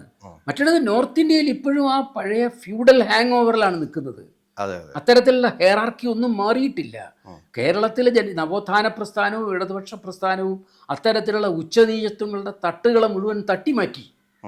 അങ്ങനെ ഒരു തട്ടിമാറ്റിയ കേരളത്തിലാണ് പിണറായി കഴിഞ്ഞ 10 കൊല്ലം ഭരിച്ചത്. പക്ഷേ ആ തട്ടിമാറ്റിയ ശക്തികളെ പിണറായി ഏറ്റെടുത്തില്ല. അതാണ് പ്രശ്നം. അതിന് പകരം അവർക്ക് അപ്പം കൊടുത്തു. അപ്പത്തിലൂടെ പരിഹരിക്കാവുന്ന പ്രശ്നമല്ല ഇത്. അല്ല, അതല്ല, നിശ്ചയമായിട്ടും അല്ല. ഈ കഴിഞ്ഞ തെരഞ്ഞെടുപ്പിലെ ഒരു പ്രധാനമായിട്ടൊരു ആഘാതം ഇടതുപക്ഷത്തിനായത് ഈ വർഗീയതയെ മനസ്സിലാക്കുന്നതുമായി ബന്ധപ്പെട്ടിട്ടുള്ള പ്രശ്നങ്ങളാണെന്നാണ്. ഉദാഹരണത്തിന് ഒരു വിമർശനം എന്ന് പറയുന്നത് RSSനേക്കാളും വലിയ ഭീകര പ്രസ്ഥാനമാണ് ജമാഅത്തെ ഇസ്ലാമി എന്ന തരത്തിലുള്ള ഒരു സാഹചര്യം ഉണ്ടായി. അത്തരത്തിലുള്ള വിമർശനങ്ങളുണ്ട്. അതുപോലെ തന്നെ ഇത്തരം വിദ്വേഷ പ്രചരണം നടത്തുന്നത്, ഇപ്പൊ മാഷ് അല്പം മുമ്പ് പറഞ്ഞു, വെള്ളാപ്പള്ളിയെ പോലെ ഉള്ള ആളുകളെ. അല്ല, അത് ഞാൻ ആദ്യം സൂചിപ്പിച്ചതുപോലെ ഇപ്പോ മുസ്ലിം വർഗീയതയെക്കുറിച്ച് ആണോ സംസാരിക്കേണ്ടത് ഇവിടെ ഇന്ത്യയിൽ? ഇപ്പോൾ ഒരു രാഷ്ട്രീയ പ്രബുദ്ധമായ പ്രസ്ഥാനം അതാണ്. കാരണം ഇന്ത്യയിൽ സംഭവിച്ചിരിക്കുന്നതിൻ്റെ ആഴം അവർക്കറിയില്ല. ഇന്ത്യൻ ഫാസിസത്തിന്റെ സ്വഭാവം എന്താണെന്ന് അവർക്കറിയില്ല. ഇപ്പൊ നമ്മൾ ബംഗാളി കാണുന്നില്ല. അതെന്ന് പറഞ്ഞാൽ അവർക്ക് യാതൊരു തത്വദീക്ഷയും ഇല്ലാത്തൊരു പ്രസ്ഥാനമാണ്. ആ തത്വദീക്ഷയില്ലായ്മ ജനങ്ങളുടെ ഹൃദയത്തിലേക്ക് അടിച്ചേൽപ്പിക്കുകയാണ് അവർ. എന്നിട്ട് സാധാരണ ആളുകളെയും തൊഴിലാളികളെയും ഗുണ്ടകളാക്കി മാറ്റുകയാണ്. മനസ്സിലായി? ഈ വിധത്തിൽ ഒരു രാജ്യത്തിൻ്റെ രാഷ്ട്രീയത്തെയും സംസ്കാരത്തെയും ധാർമ്മികതയെയും എല്ലാം ശൂന്യമാക്കുന്ന ഒരു മഹാരോഗമാണത്. അതിൻ്റെ ആഴം, അത് വരുത്താൻ പോകുന്ന വിനാശം, ആ മഹാമാരി വരുത്താൻ പോകുന്ന വിനാശം എന്താണെന്ന് കാണാനുള്ള കണ്ണില്ലായ്മയാണ് ഇടതുപക്ഷത്തിനുള്ളത്, കേരളത്തിലെ ഇടതുപക്ഷത്തിനുള്ളത്. അതിനേക്കാൾ വലിയ കാഴ്ച ജനങ്ങൾക്കുണ്ട്. അതാണ് ജനങ്ങൾ ഇങ്ങനെ പ്രതികരിച്ചിരിക്കുന്നത്. കാരണം ഞാൻ ആദ്യം തന്നെ സൂചിപ്പിച്ചതുപോലെ എന്താണ് ഇന്നത്തെ ഇടതുപക്ഷത്തിൻ്റെ എന്നല്ല, എല്ലാ ജനാധിപത്യവാദികളുടെയും പുരോഗമനവാദികളുടെയും ഇന്ത്യൻ ജനതയെ സ്നേഹിക്കുന്നവരുടെയും യഥാർത്ഥ രാഷ്ട്രീയ ലക്ഷ്യം ഇന്നെന്താണ്? അതിൻ്റെ കുന്തമുന എന്താണ്? അത് വർഗീയ ഫാസിസ്റ്റ് വിരുദ്ധതയാണ്. അതിനെ ദുർബലപ്പെടുത്തുന്ന ഒന്നും ചെയ്തുകൂടാ. അതിനെ ദുർബലപ്പെടുത്തുന്ന എന്ത് ചെയ്താലും അത് ഈ വർഗീയ ഫാസിസ്റ്റ് ശക്തികളെ ബലപ്പെടുത്തുകയുള്ളൂ. ഇവിടെ അതാണ് സംഭവിച്ചത്. അതാണ് കേവലം കോൺഗ്രസ് വിരുദ്ധത തന്നെ വോട്ട് അധികാരം കിട്ടാൻ വേണ്ടിയിട്ടാണ്. അധികാരം ലക്ഷ്യം വെച്ചുകൊണ്ട് ഈ പറഞ്ഞ, ഞാൻ നേരത്തെ സൂചിപ്പിച്ച വെള്ളാപ്പള്ളിയുടെ തോളിൽ കൈയിട്ടുന്നുള്ളത് മാത്രമല്ല, അധികാര ആളുകൾ സാധാരണക്കാർ പറയുമല്ലോ, മുണ്ടുടുത്ത മോഡി എന്ന് അത് ഒരു സാധാരണക്കാരുടെ മനോഭാവം എന്ന് പറഞ്ഞു. അത് ഈ ഗ്രാംഷി പറയും, ഈ കോമൺ സെൻസ് എന്നൊരു ഐഡിയ ഗ്രാംഷി പറയും. അത് സാധാരണക്കാരുടെ അഭിപ്രായങ്ങളെ കുറിച്ചാണ് ഗ്രാംഷി പറയുന്നത്. ഈ കോമൺ സെൻസിന് 2 വശങ്ങളുണ്ടെന്ന് ഗ്രാംഷി പറയും. ഒന്ന്, കോമൺ സെൻസിൽ വിഡ്ഢിത്തങ്ങളുണ്ടാവും സാധാരണക്കാർ പറയുന്നതുകൊണ്ട്. പക്ഷേ കോമൺ സെൻസിൽ പരമമായ രാഷ്ട്രീയ സത്യങ്ങളുണ്ടാവും. മനസ്സിലായില്ലേ? ജനങ്ങളിൽ നിന്ന് വരുന്നതാണ്. അതാണ് കോമൺ സെൻസ് എന്ന് പറയുന്ന കൺസെപ്റ്റിനെ ഗ്രാംഷി വിശദീകരിക്കുന്നത് അങ്ങനെയാണ്. ഉണ്ടാവും. അപ്പോൾ നമ്മൾ ഈ മുണ്ടുടുത്ത മോഡി എന്ന് പറയുന്നത് ഏതെങ്കിലും ഒരു വിഡ്ഢി പറഞ്ഞതല്ല. അതിനകത്ത് ഒരു കോമൺ സെൻസ് ഉണ്ട്, ഒരു രാഷ്ട്രീയ സത്യമുണ്ട് അതിനകത്ത്.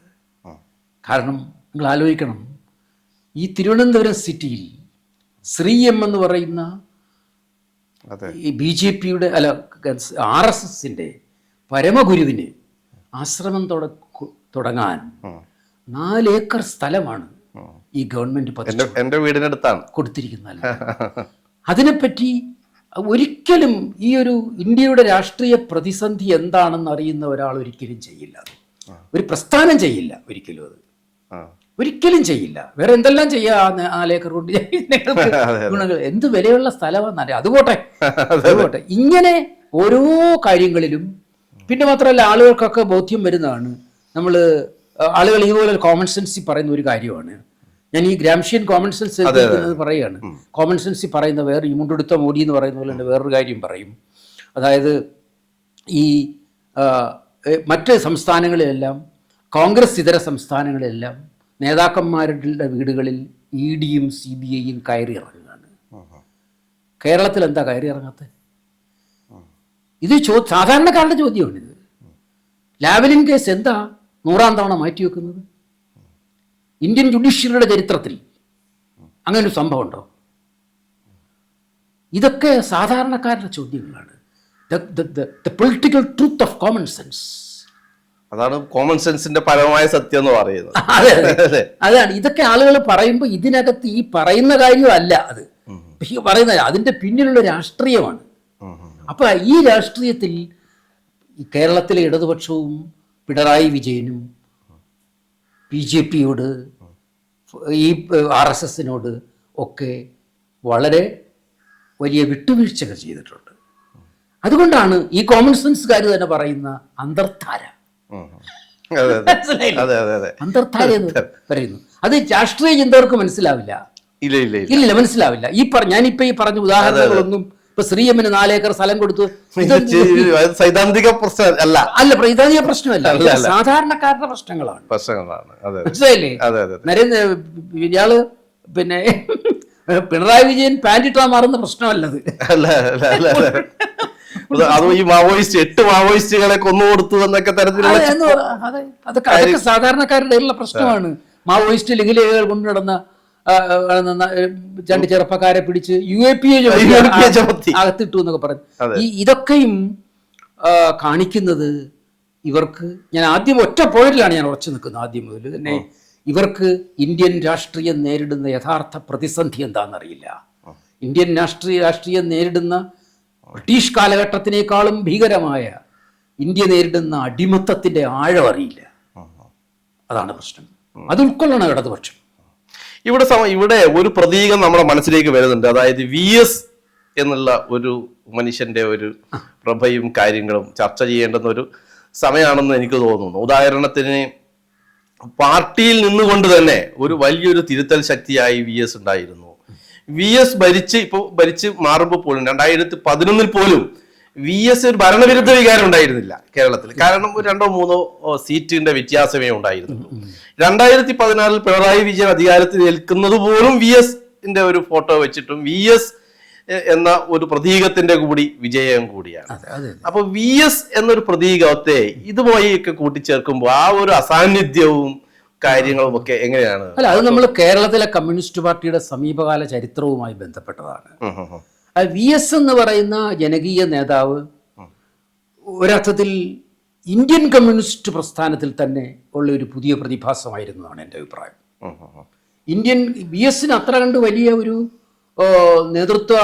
ഇന്ത്യൻ കമ്മ്യൂണിസ്റ്റ് പ്രസ്ഥാനത്തിൽ അത്ര വലിയൊരു സ്ഥാനം ഉണ്ടായിരുന്നെങ്കിൽ ഇന്ത്യൻ കമ്മ്യൂണിസ്റ്റ് പ്രസ്ഥാനത്തിന് തന്നെ ഇങ്ങനൊരു പതനം വരുമായിരുന്നില്ല. VS ആയിരുന്നു പാർട്ടി സെക്രട്ടറി എങ്കിൽ, അങ്ങനെ അതിന്റെ പുറത്ത് അത്രമാത്രം സേ ഉണ്ടായിരുന്നെങ്കിൽ ഇന്ത്യൻ കമ്മ്യൂണിസ്റ്റ് പ്രസ്ഥാനത്തിന് ഇങ്ങനെ ഒരു കുഴപ്പം വരുമായിരുന്നില്ല. ബംഗാളിൽ പതനം വരുമായിരുന്നില്ല, ത്രിപുരയിൽ പതനം വരുമായിരുന്നില്ല, ഇപ്പൊ നടന്ന സംഭവം നടക്കുമായിരുന്നില്ല. അതിനുള്ള പ്രധാനപ്പെട്ട ഒരു കാരണം എന്ന് പറഞ്ഞാൽ ജനകീയ നേതാവ് എന്ന നിലയിൽ VS വളരെ സഹജമായ ഒരു ബദൽ ജനകീയ ജനാധിപത്യത്തിന്റെ ആളായിരുന്നു. മനസ്സിലായില്ലേ? അപ്പൊ ആ ജനകീയ ജനാധിപത്യത്തിന്റെ ആളായതുകൊണ്ട് അദ്ദേഹത്തിന് ചിട്ടപ്പടി പാർട്ടിയുടെ സ്ട്രാറ്റജി നടപ്പാക്കുക ആയിരുന്നില്ല ലക്ഷ്യം.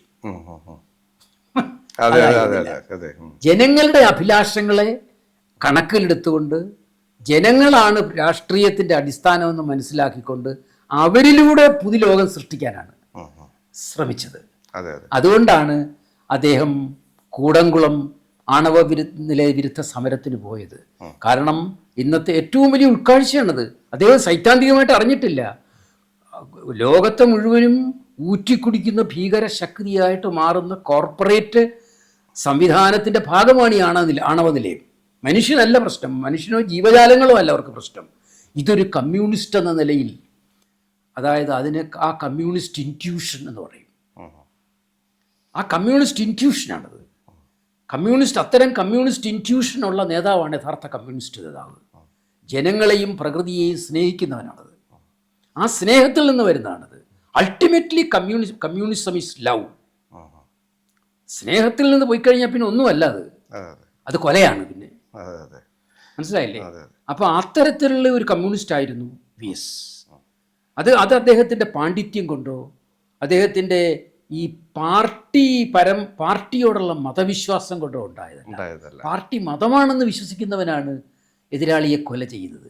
പാർട്ടി മതമല്ല എന്ന് വിശ്വസിക്കുന്ന ആളായതുകൊണ്ടാണ് TP ചന്ദ്രശേഖരനെ കൊല ചെയ്യപ്പെട്ടപ്പോൾ അയാൾ KK രമയെ പോയി കണ്ടത്. കമ്മ്യൂണിസ്റ്റ് ആയതുകൊണ്ടാണ്.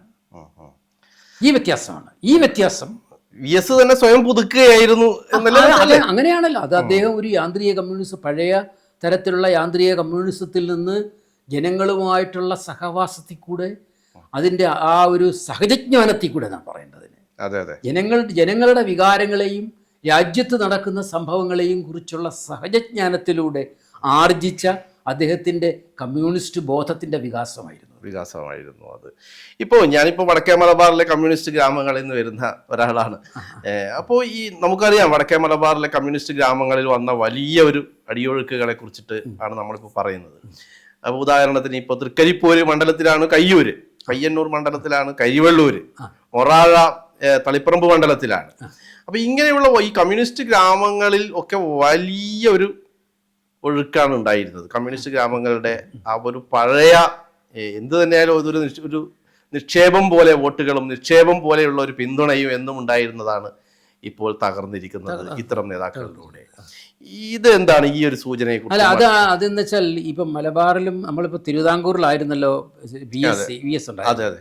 ഈ മലബാറിൽ കമ്മ്യൂണിസ്റ്റ് പ്രസ്ഥാനം എന്ന് പറയുന്നത് അത് കെട്ടിപ്പടുക്കപ്പെട്ടത് അതിനൊരു വൈകാരിക അടിസ്ഥാനമുണ്ട്.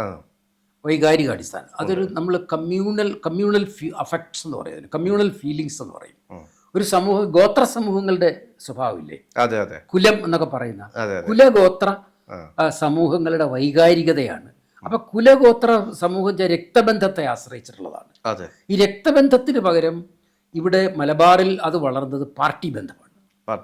പാർട്ടി ബന്ധത്തിലാണ്, ആശയപരമായിട്ടുള്ളൊരു പാർട്ടി ബന്ധത്തിൽ കൂടാണ് വന്നത്. എന്നുവെച്ചാൽ വളരെ പഴയ തരത്തിലുള്ള കുലഗോത്ര ബന്ധ സങ്കല്പത്തിൻ്റെ മേൽ എടുത്തു വയ്ക്കപ്പെട്ട ഒരു പാർട്ടി സങ്കല്പമാണത്.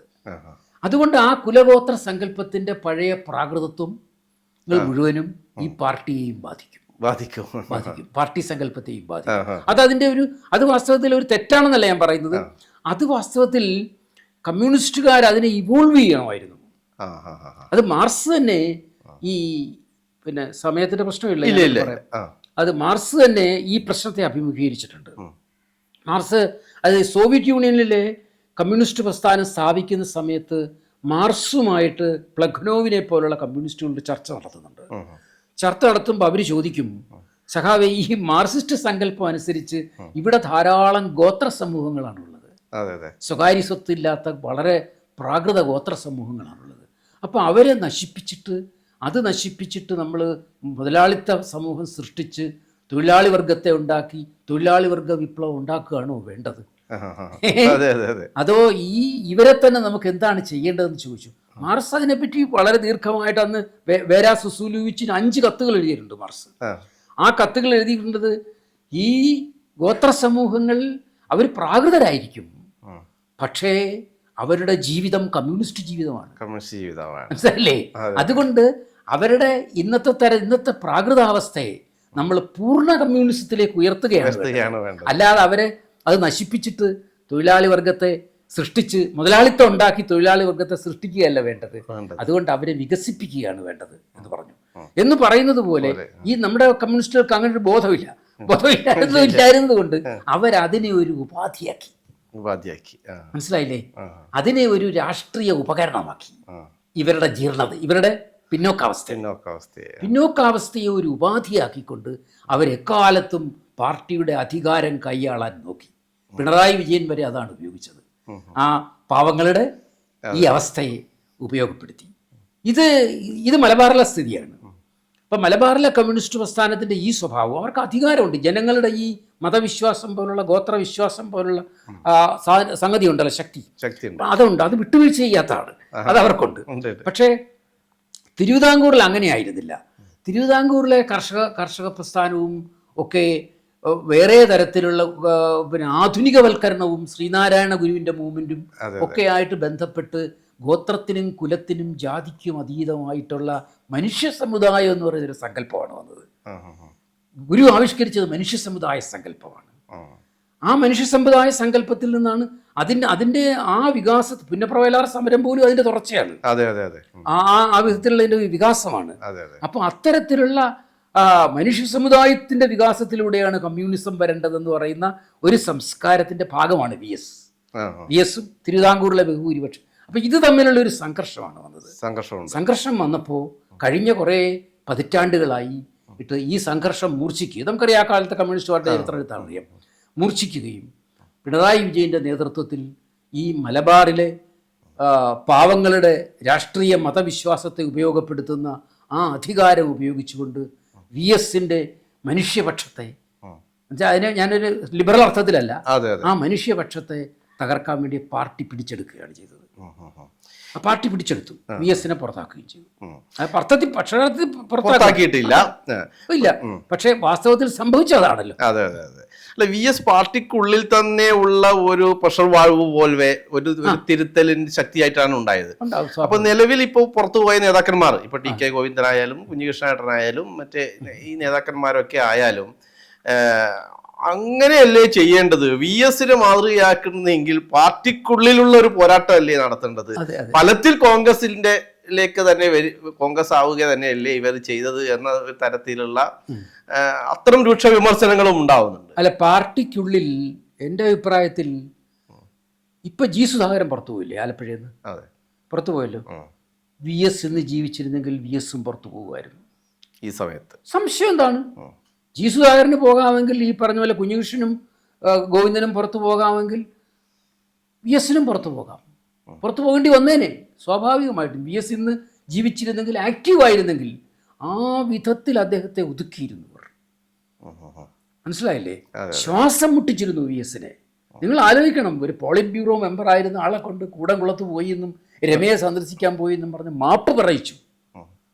അയാൾ ചെയ്ത എല്ലാ പ്രവൃത്തികളിലും ഇപ്പം ജനാധിപത്യപരമായിട്ട് പുതിയ എല്ലാ നൂതന പ്രവൃത്തികളെയും പാർട്ടി വിരുദ്ധമെന്ന് പറഞ്ഞിട്ട് പാർട്ടി ചട്ടക്കൂടിൻ്റെ ഫ്രെയിം ഉപയോഗിച്ചുകൊണ്ട്, ഇരുമ്പ് ചട്ടക്കൂട് ഉപയോഗിച്ചുകൊണ്ട് അദ്ദേഹത്തെ കൊണ്ട് മാപ്പ് പറയിച്ചു.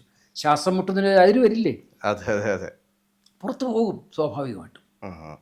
ഇപ്പോൾ പാർട്ടി ഗ്രാമങ്ങളിലെ ഒരു അവസ്ഥ എന്ന് പറയുന്നത്, ഇപ്പം മാഷ് പറഞ്ഞ ഒരു ഗോത്രശക്തിയുടെ പ്രകടനം എന്നൊക്കെ പറയുന്ന തരത്തിലുള്ള, എനിക്ക് തോന്നുന്നു അതിലും ഒരു വിള്ളൽ വീഴുന്നത് എങ്ങനെയെന്ന് വിചാരിച്ചാൽ ഈ പുതിയ തലമുറ ജനിക്കുന്നത് പാർട്ടി ഗ്രാമത്തിലേക്കല്ല എന്നുള്ളതാണ്. അല്ല, അവർക്ക് കിട്ടുന്ന വിദ്യാഭ്യാസങ്ങള്, അവർ ഒരു പുതിയ സാമ്പത്തിക ക്രമങ്ങള് ഒക്കെ വന്നതോടെ പാർട്ടി ഗ്രാമം എന്ന് പറയുന്ന സങ്കല്പം തന്നെ ഇപ്പോൾ ഇല്ലെന്നാണ് തോന്നുന്നത്. ഇതൊരു പഴയ സങ്കല്പമായി മാറി എന്നതിന്റെ ഓർമ്മപ്പെടുത്തൽ കൂടിയാണോ ഇത് എന്നുള്ളത്? അത് ശരിയാണത്.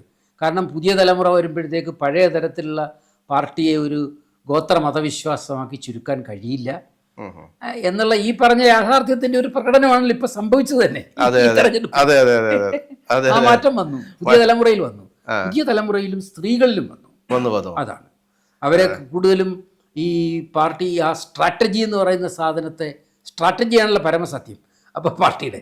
അപ്പോൾ ആ സ്ട്രാറ്റജിയെ അടവുപരമായിട്ട് ന്യായീകരിച്ചുകൊണ്ട് പോയാൽ അത് മനുഷ്യ സഹജമാവില്ല എന്ന് സ്ത്രീകൾക്ക് സ്വാതന്ത്ര്യം കിട്ടില്ല എന്ന് അവർക്കും മനസ്സിലായി. ഈ മാഷ ഉൾപ്പെടെ ഒരുപക്ഷെ വികസന മുടക്കികൾ എന്നിപ്പോ മാഷയുടെ ലേഖനത്തിൽ തന്നെ ഒരു പ്രധാന ഈ കേരളിനെതിരെയുള്ള ഒരു പ്രധാനപ്പെട്ട ഒരു വിമർശനം വന്നു. നമ്മുടെ ഈ ഒരു അനന്യമായ പ്രകൃതിയെ മനസ്സിലാക്കാതെയുള്ള ഒരു പദ്ധതികളൊക്കെയാണ് എന്ന രീതിയിൽ അതിലൊക്കെ ഒരു കാൽപ്പനികതയുണ്ടോ ഒരു സംശയം തോന്നുന്ന തരത്തിൽ. സ്വാഭാവികമായിട്ടും പഴയതരം കമ്മ്യൂണിസ്റ്റുകൾക്കുണ്ടാകാവുന്ന ഒരു സംശയമാണത്. കാരണം ഇത് ഈ സോഷ്യലിസത്തിലേക്കാണല്ലോ കമ്മ്യൂണിസത്തിൻ്റെ പ്രയാണം, മാർക്സിസ്റ്റ് പ്രസ്ഥാനങ്ങളുടെ പ്രയാണം. അപ്പോൾ അത് മാർക്സിസത്തിൻ്റെ അടിസ്ഥാന തത്വം ഉപയോഗിച്ചിട്ട് തന്നെ മുതലാളിത്തത്തിൻ്റെ പൂർത്തീകരണം നടക്കാതെ സോഷ്യലിസത്തിലേക്ക് പോകാൻ പറ്റില്ല. അപ്പം മുതലാളിത്തത്തിൻ്റെ പൂർത്തീകരണം എന്ന് പറഞ്ഞാൽ മുതലാളിത്ത വികസനത്തിൽ കൂടെ പറ്റും. മുതലാളിത്ത മൂലധനം ഫ്യൂഡൽ ശക്തികളിൽ അടഞ്ഞു കിടന്നാൽ അത് വികസിക്കില്ല, സോഷ്യലിസത്തിലേക്ക് പോകാൻ പറ്റില്ല. അപ്പോൾ ഈ ഫ്യൂഡൽ ശക്തികളിൽ നിന്ന് മുതലാളിത്തത്തെ വേർപെടുത്തി അതിനെ ഒരു സ്വതന്ത്ര ശക്തിയായി വികസിപ്പിക്കാനായിട്ട് മുതലാളിത്തത്തിന് ശക്തിയില്ല സ്വയം.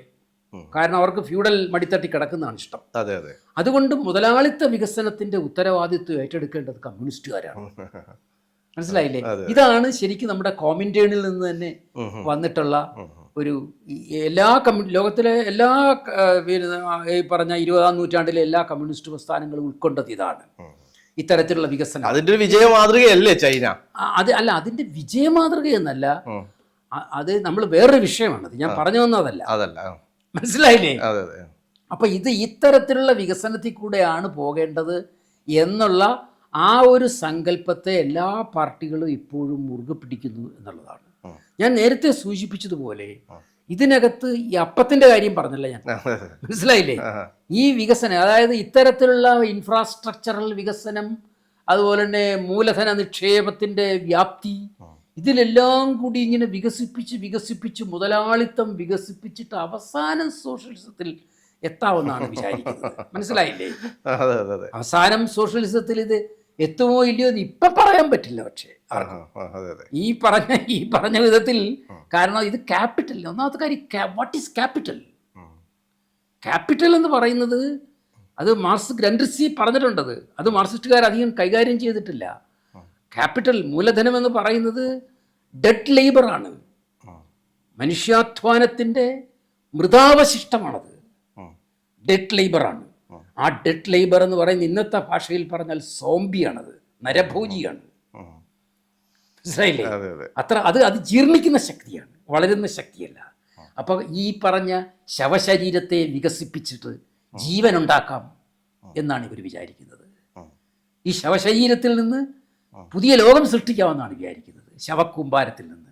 അപ്പൊ ഡെഡ് ലേബറിന്റെ വികാസം മാത്രമാണ് ചൈനയും ചെയ്തുകൊണ്ടിരിക്കുന്നത് ഇപ്പോൾ. എല്ലാ ഈ പറഞ്ഞ മുതലാളിത്ത വികസന പദ്ധതി മുഴുവനും അതാണ് ചെയ്യുന്നത്. അതിനകത്ത് മനുഷ്യൻ്റെ, ഞാൻ പറഞ്ഞ അതിൻ്റെ ഒരു ലിബറൽ അർത്ഥത്തിലല്ല, മനുഷ്യൻ്റെ ധാർമ്മിക ലോകത്തിൻ്റെ വികാസമില്ല. ആ ധാർമ്മിക ലോകത്തിൻ്റെ വികാസം ഇല്ലാത്തത് കൊണ്ട് എന്തു ചെയ്യും? ഫണ്ടമെൻ്റലിസം അവിടെ ഓക്യുപ്പൈ ചെയ്യും. അവിടെയാണ് ഈ ഡെഡ് ലേബറിൻ്റെ ട്രിക്ക് ഇരിക്കുന്നത്. ധാർമ്മികതയെ അംഗീകരിക്കുന്നില്ല, അതിന് പകരം എന്തു ചെയ്യുന്നു? മൂലധന വികസനത്തെ അംഗീകരിക്കുന്നു. അപ്പോൾ റിയാക്ഷണറി ഫോഴ്സസ്, ഈ പറഞ്ഞ ഫണ്ടമെൻ്റലിസം ഈ മനുഷ്യരുടെ ഉള്ളിൽ കയറി പിടിക്കും. മനുഷ്യന് മറ്റേത് ബാങ്ക് അക്കൗണ്ടിലാണ് പിടിക്കുന്നത്, ഇത് ഹൃദയത്തിൽ പിടിക്കും. ഹൃദയത്തിൽ പിടിച്ചിട്ട് ലോകത്തെ മുഴുവനും വിമോചനമില്ലാത്ത ഒരു സോംബികളുടെ നാടാക്കി മാറ്റും. സോംബി അറിയാലോ, ശവഭോജികളായ, അതാണ്. അങ്ങനെ മനുഷ്യനെ സോംബിയാക്കി മാറ്റും. അതാണ് സംഭവിച്ചുകൊണ്ടിരിക്കുന്നത് ഇപ്പം. ഇതിന് നേർവിപരീതമായൊരു പോക്കാണ് വേണ്ടത്. ഞാനൊരു മാവോയിസ്റ്റ് അല്ല, എന്നാലും ഞാൻ പറയുന്നത് പിന്നെ ഡെൻ സിയാവോപിങ്ങും മാവോയും തമ്മിൽ നടന്ന സംഘർഷത്തിന്റെ അടിസ്ഥാന പ്രശ്നം ഇതായിരുന്നു. അടിസ്ഥാന പ്രശ്നം ഇതാണ്. നിങ്ങൾ അത് മാർക്സ് പണ്ട് പറഞ്ഞ പോലെ തന്നെയാണ്, മുതലാളിത്തം വികസിപ്പിച്ചിട്ടല്ല കമ്മ്യൂണിസം വരുത്തേണ്ടത് എന്നാണ് മാർക്സ് ആദ്യം പറഞ്ഞത്. ഈ പറഞ്ഞ ഞാൻ സോവിയറ്റ് യൂണിയന്റെ പ്രശ്നം, മുതലാളിത്തം വികസിപ്പിച്ചിട്ടല്ല കമ്മ്യൂണിസം വരുത്തേണ്ടത്, സമൂഹത്തെ വികസിപ്പിച്ചിട്ടാണ് കമ്മ്യൂണിസം വരുത്തേണ്ടത്, മുതലാളിത്തം വികസിപ്പിച്ചിട്ട്. ഇത് തമ്മിൽ വ്യത്യാസമുണ്ട്. സമൂഹത്തെ വികസിപ്പിച്ച് വരുന്ന കമ്മ്യൂണിസവും മുതലാളിത്തത്തെ വികസിപ്പിച്ച് വരുന്ന കമ്മ്യൂണിസവും രണ്ടും രണ്ടാണ്. പിണറായി വിജയൻ പ്രതിനിധാനം ചെയ്യുന്നത് മുതലാളിത്തത്തെ വികസിപ്പിച്ച് വരുന്ന കമ്മ്യൂണിസമാണ്. ഇന്ത്യൻ കമ്മ്യൂണിസ്റ്റ് പാർട്ടി അതാണ് ഉയർത്തിപ്പിടിക്കുന്നത്. അത് മൃതാധ്വാനത്തിൻ്റെ ജീർണതയെ വികസിപ്പിക്കുകയാണത്. അതാണ്, അത് ലോകത്തെ കീഴടക്കും. ലോകത്തെ ഭൗതികമായിട്ട് മാത്രമല്ല, മനുഷ്യ ഹൃദയങ്ങളെ കീഴടക്കും. മനുഷ്യ ഹൃദയങ്ങളെ ഭീകരശക്തികളുടെ കേന്ദ്രങ്ങളായിട്ട് മാറ്റും. അതാണ് സംഭവിക്കാൻ പോകുന്നത്. അതാണ് നമ്മളിപ്പോൾ ബംഗാളിൽ കണ്ടത്. സോംബികൾ വിളയാടുകയാണ് അവിടെ. അതാണ് സംഭവിക്കുന്നത്. ഇതൊക്കെ നമ്മൾ തുറന്നു കാണണം. ഇന്നത്തെ രീതിയിലുള്ള കമ്മ്യൂണിസ്റ്റ് പാർട്ടികൾ ഇല്ലാതായാലും ഇടതുപക്ഷം ഇല്ലാതായാലും മാഷിന്റെ മനസ്സിലൊരു ബദൽ എന്താണ് എന്നുള്ളതാണ്. അങ്ങനെ ഒരു കോൺക്രീറ്റ് രൂപം കോൺക്രീറ്റ് ആയി പറയാനുണ്ടോ എന്നുള്ളതാണ്. നല്ലൊരു ചോദ്യമാണ്. വാസ്തവത്തിൽ ഈ നമ്മളിപ്പോൾ ഇടതുപക്ഷം എന്ന് പറയുന്നത് കഴിഞ്ഞ നൂറ്റാണ്ടിൽ 20-ാം നൂറ്റാണ്ടിലുണ്ടായ രാഷ്ട്രീയ പാർട്ടികൾക്കുള്ളിൽ, കാരണം തൊഴിലാളി വർഗത്തിൻ്റെ കോൺഷ്യസ്നെസ് എന്ന് പറയുന്നതിന് എന്ന് വെച്ചാൽ ക്ലാസ് ഫോർ ഇറ്റ് സെൽഫ് എന്ന അർത്ഥത്തിൽ ഉൾക്കൊള്ളുന്ന മുന്നണിപ്പടയായ പ്രസ്ഥാനങ്ങൾ, അതിനെയാണ് നമ്മൾ ഇടതുപക്ഷം എന്ന് പറഞ്ഞിരുന്നത്. കാരണം ജനങ്ങളെ ചിന്താശക്തിയില്ലാത്ത, സ്വയം തീരുമാനമെടുക്കാൻ കഴിയാത്ത ജനങ്ങളെ നയിക്കുന്ന പ്രസ്ഥാനങ്ങൾ എന്നായിരുന്നു ആ സങ്കല്പം. അങ്ങനെയാണ് പാർട്ടി ഫോർമേഷൻ അതാണ് വന്നത്. അപ്പോൾ ലെനിനോട് ചോദിക്കും, എന്തിനാണ് സഖാവേ ഈ പാർട്ടിയിൽ ഈ ഇപ്പം നമ്മൾ ഫാക്ടറിയിലെ പോലെ ഇങ്ങനെ മേൽത്തട്ടും കീഴ്ത്തട്ടും ഇങ്ങനെ എന്തിനാണെന്ന് ചോദിക്കും. ഇങ്ങനെ ഏറ്റവും താഴെക്കടയിലുള്ള തൊഴിലാളിയും വർക്കറും ഇങ്ങനെ മുകളിൽ നിൽക്കുന്ന സൂപ്പർവൈസറും എന്ന മട്ടിൽ എന്തിനാണ് പാർട്ടിയിൽ ചോദിക്കും. അപ്പോൾ ലെനിൻ എന്ന് പറയുന്ന ഒരു ഉത്തരവുണ്ട്. ലെനിൻ പറയുന്നത്, നമ്മുടെ തൊഴിലാളി വർഗം ഇത്തരത്തിലുള്ള തട്ടുതട്ടായ ശ്രേണികൾ ശീലിച്ച ആളുകളാണ്. അവർക്ക് സ്വയം തീരുമാനം എടുക്കാൻ പറ്റില്ല, അതിനുള്ള കഴിവില്ല അവർക്ക്. അതുകൊണ്ട് മോളിൽ നിന്ന് അത് പറഞ്ഞു കൊടുക്കണം. പാർട്ടിയിലായാലും ഫാക്ടറിയിലും പറഞ്ഞു കൊടുക്കണം, മോളിൽ നിന്ന് പറഞ്ഞു കൊടുക്കണം. അപ്പൊ ഈ ഒരു സ്ഥിതി മാറുന്നവരെ നമുക്ക് ഈ പാർട്ടി വേണ്ടി വരും. ഈ സ്ഥിതി മാറിയാൽ പിന്നെ ഈ പാർട്ടി വേണ്ട. അവർ സ്വയം തീരുമാനം എടുക്കാൻ കഴിഞ്ഞാൽ അത്ര വളരണം. അപ്പൊ അങ്ങനെ ഈ പറഞ്ഞ കീഴാള വർഗങ്ങൾക്ക്, കർഷകർക്കും തൊഴിലാളികൾക്കും അതുപോലുള്ള അധകൃതർക്കും ഒക്കെ തന്നെ ഈ സ്വയം തീരുമാനം, രാജാവില്ലാതെ ജീവിക്കാൻ പറ്റാത്ത അവസ്ഥയാണ്. രാജാവില്ലെങ്കിൽ അവർ തന്നെ ഇല്ലെന്നാണ് അന്ന് ആളുകൾ വിചാരിക്കുന്നത്. അതെ, ആ വർഗത്തിന്റെ ഒരു വർഗപരം, അവരുടെ ആ സമുദായത്തിന്റെ നിലനിൽപ്പ് തന്നെ രാജാവിനെ ആശ്രയിച്ചിട്ടാണ്. അതാണ് രാജാവ് അവർക്ക് ആവശ്യമായിട്ടുള്ളത്. അപ്പൊ രാജാവില്ലാതെ ജീവിക്കാം. അപ്പൊ അങ്ങനെ രാജാവില്ലാതെ ജീവിക്കാൻ പറ്റുന്ന ഒരവസ്ഥയിലേക്ക് അവനവൻ രാജാവാകുന്ന ഒരു നിലയിലേക്ക് മനുഷ്യൻ വികസിക്കുന്ന ഒരു സാധ്യത അത് ലെനിനും കണ്ടിരുന്നു, മാർക്സും കണ്ടിരുന്നു. അത് അപ്പൊ ഇങ്ങനെ ഒരു മാറ്റം ലോകത്തുനിന്ന് സംഭവിച്ചുകൊണ്ടിരിക്കുകയാണ്. അതുകൊണ്ട് 20-ാം നൂറ്റാണ്ടിലെ പഴയ പാർട്ടികൾ ഇന്ന് അപ്രസക്തമാണ്. പഴയ പാർട്ടി സ്ട്രാറ്റജി, നേരത്തെ പറഞ്ഞ മുതലാളിത്ത വികസനത്തിലൂടെ നല്ല സ്റ്റാർട്ട്, ദേശീയ ജനാധിപത്യവും ജനകീയ ജനാധിപത്യവും ഒക്കെ സ്ഥാപിച്ച് അങ്ങനെ ചെയ്യാമെന്നുള്ള ആ ഒരു സ്വപ്നം, അതങ്ങനെ ആവശ്യമില്ല. അങ്ങനെ ആവശ്യമില്ല എന്നുള്ളതാണ് കാണിക്കുന്നത് ഇപ്പോൾ. അപ്പം ഇത്തരത്തിലുള്ള പാർട്ടികൾ ചെയ്യുന്ന എന്താ, ഈ ജനങ്ങളെ ഇങ്ങനെ മോചിപ്പിക്കാൻ വേണ്ടി അവരൊരു തന്ത്രം, ഒരു സ്ട്രാറ്റജി ആവിഷ്കരിക്കുകയാണ് ചെയ്യുന്നത്. ഈ പറഞ്ഞ പോലെ തട്ടുതട്ടായിട്ട് ജനാധിപത്യ മുതലാളിത്ത വികസനത്തിൽ കൂടെ സോഷ്യലിസം നടപ്പാക്കി ഈ പാവങ്ങളെല്ലാം രക്ഷിക്കുക എന്ന് പറയുന്നതാണ്. അങ്ങനെയുള്ള ഒരു ഇപ്പോഴും ആ മോചനത്തിൻ്റെ സ്ട്രാറ്റജി പാർട്ടികളല്ല എടുക്കുന്നത്, ജനങ്ങളാണ്. ജനങ്ങൾ നേരിട്ടെടുക്കുക. ഇന്ത്യയിൽ നരേന്ദ്രമോദിയെ മുട്ടുകുത്തിച്ച ഏറ്റവും പ്രധാനപ്പെട്ട സമരം കർഷക സമരമാണ്. ആ കർഷക സമരത്തിൻ്റെ സ്ട്രാറ്റജി ആരാ ഉണ്ടാക്കിയത്? ജനങ്ങളാണ് ഉണ്ടാക്കിയത്, കർഷകരാണ് ഉണ്ടാക്കിയത്. ഇപ്പോൾ നോയിഡയിൽ നടന്ന തൊഴിലാളി മുന്നേറ്റം ഒരു പാർട്ടി പരിപാടി നടപ്പാക്കിയതല്ല, അവർ തീരുമാനമെടുത്തു. അങ്ങനെ ഓരോരുത്തരും അവരവരുടെ നേതാവാകുന്ന നിലയിലേക്ക് ജനങ്ങൾ പരിണമിക്കും, വികസിക്കും എന്നുള്ള ജനങ്ങളിലുള്ള വിശ്വാസം, അതാണ് കമ്മ്യൂണിസ്റ്റുകൾക്ക് ഇല്ലാത്തത്. ആ ജനങ്ങളിലുള്ള വിശ്വാസം എനിക്കുണ്ട്, അങ്ങനെ മാറും എന്നുള്ളത്. എന്ന് പറഞ്ഞാൽ ലോകം അങ്ങനെ സ്റ്റാറ്റിക്കാക്കി നിൽക്കുന്ന ഒന്നല്ല. അങ്ങനെ ജനങ്ങൾ വികസിക്കുമ്പോൾ അവരുടെ സ്ട്രാറ്റജി തീരുമാനിക്കുക മാത്രമല്ല അവർ ചെയ്യുന്നത്, അവരുടെ നേതാക്കന്മാരെ അവർ സൃഷ്ടിക്കും. അതാണ് നേതാവ് ആവശ്യമാണ്. നമുക്ക് സഞ്ചരിക്കാൻ വണ്ടി വേണമെന്ന് പറയുന്ന പോലെയാണ് അത്. മുമ്പിൽ അയാൾ അധികാരിയല്ല, അയാൾ മുമ്പിൽ വഴികാട്ടുന്ന ആളാണ്. അങ്ങനെ ഒരാളിനെ അവർ സൃഷ്ടിക്കും.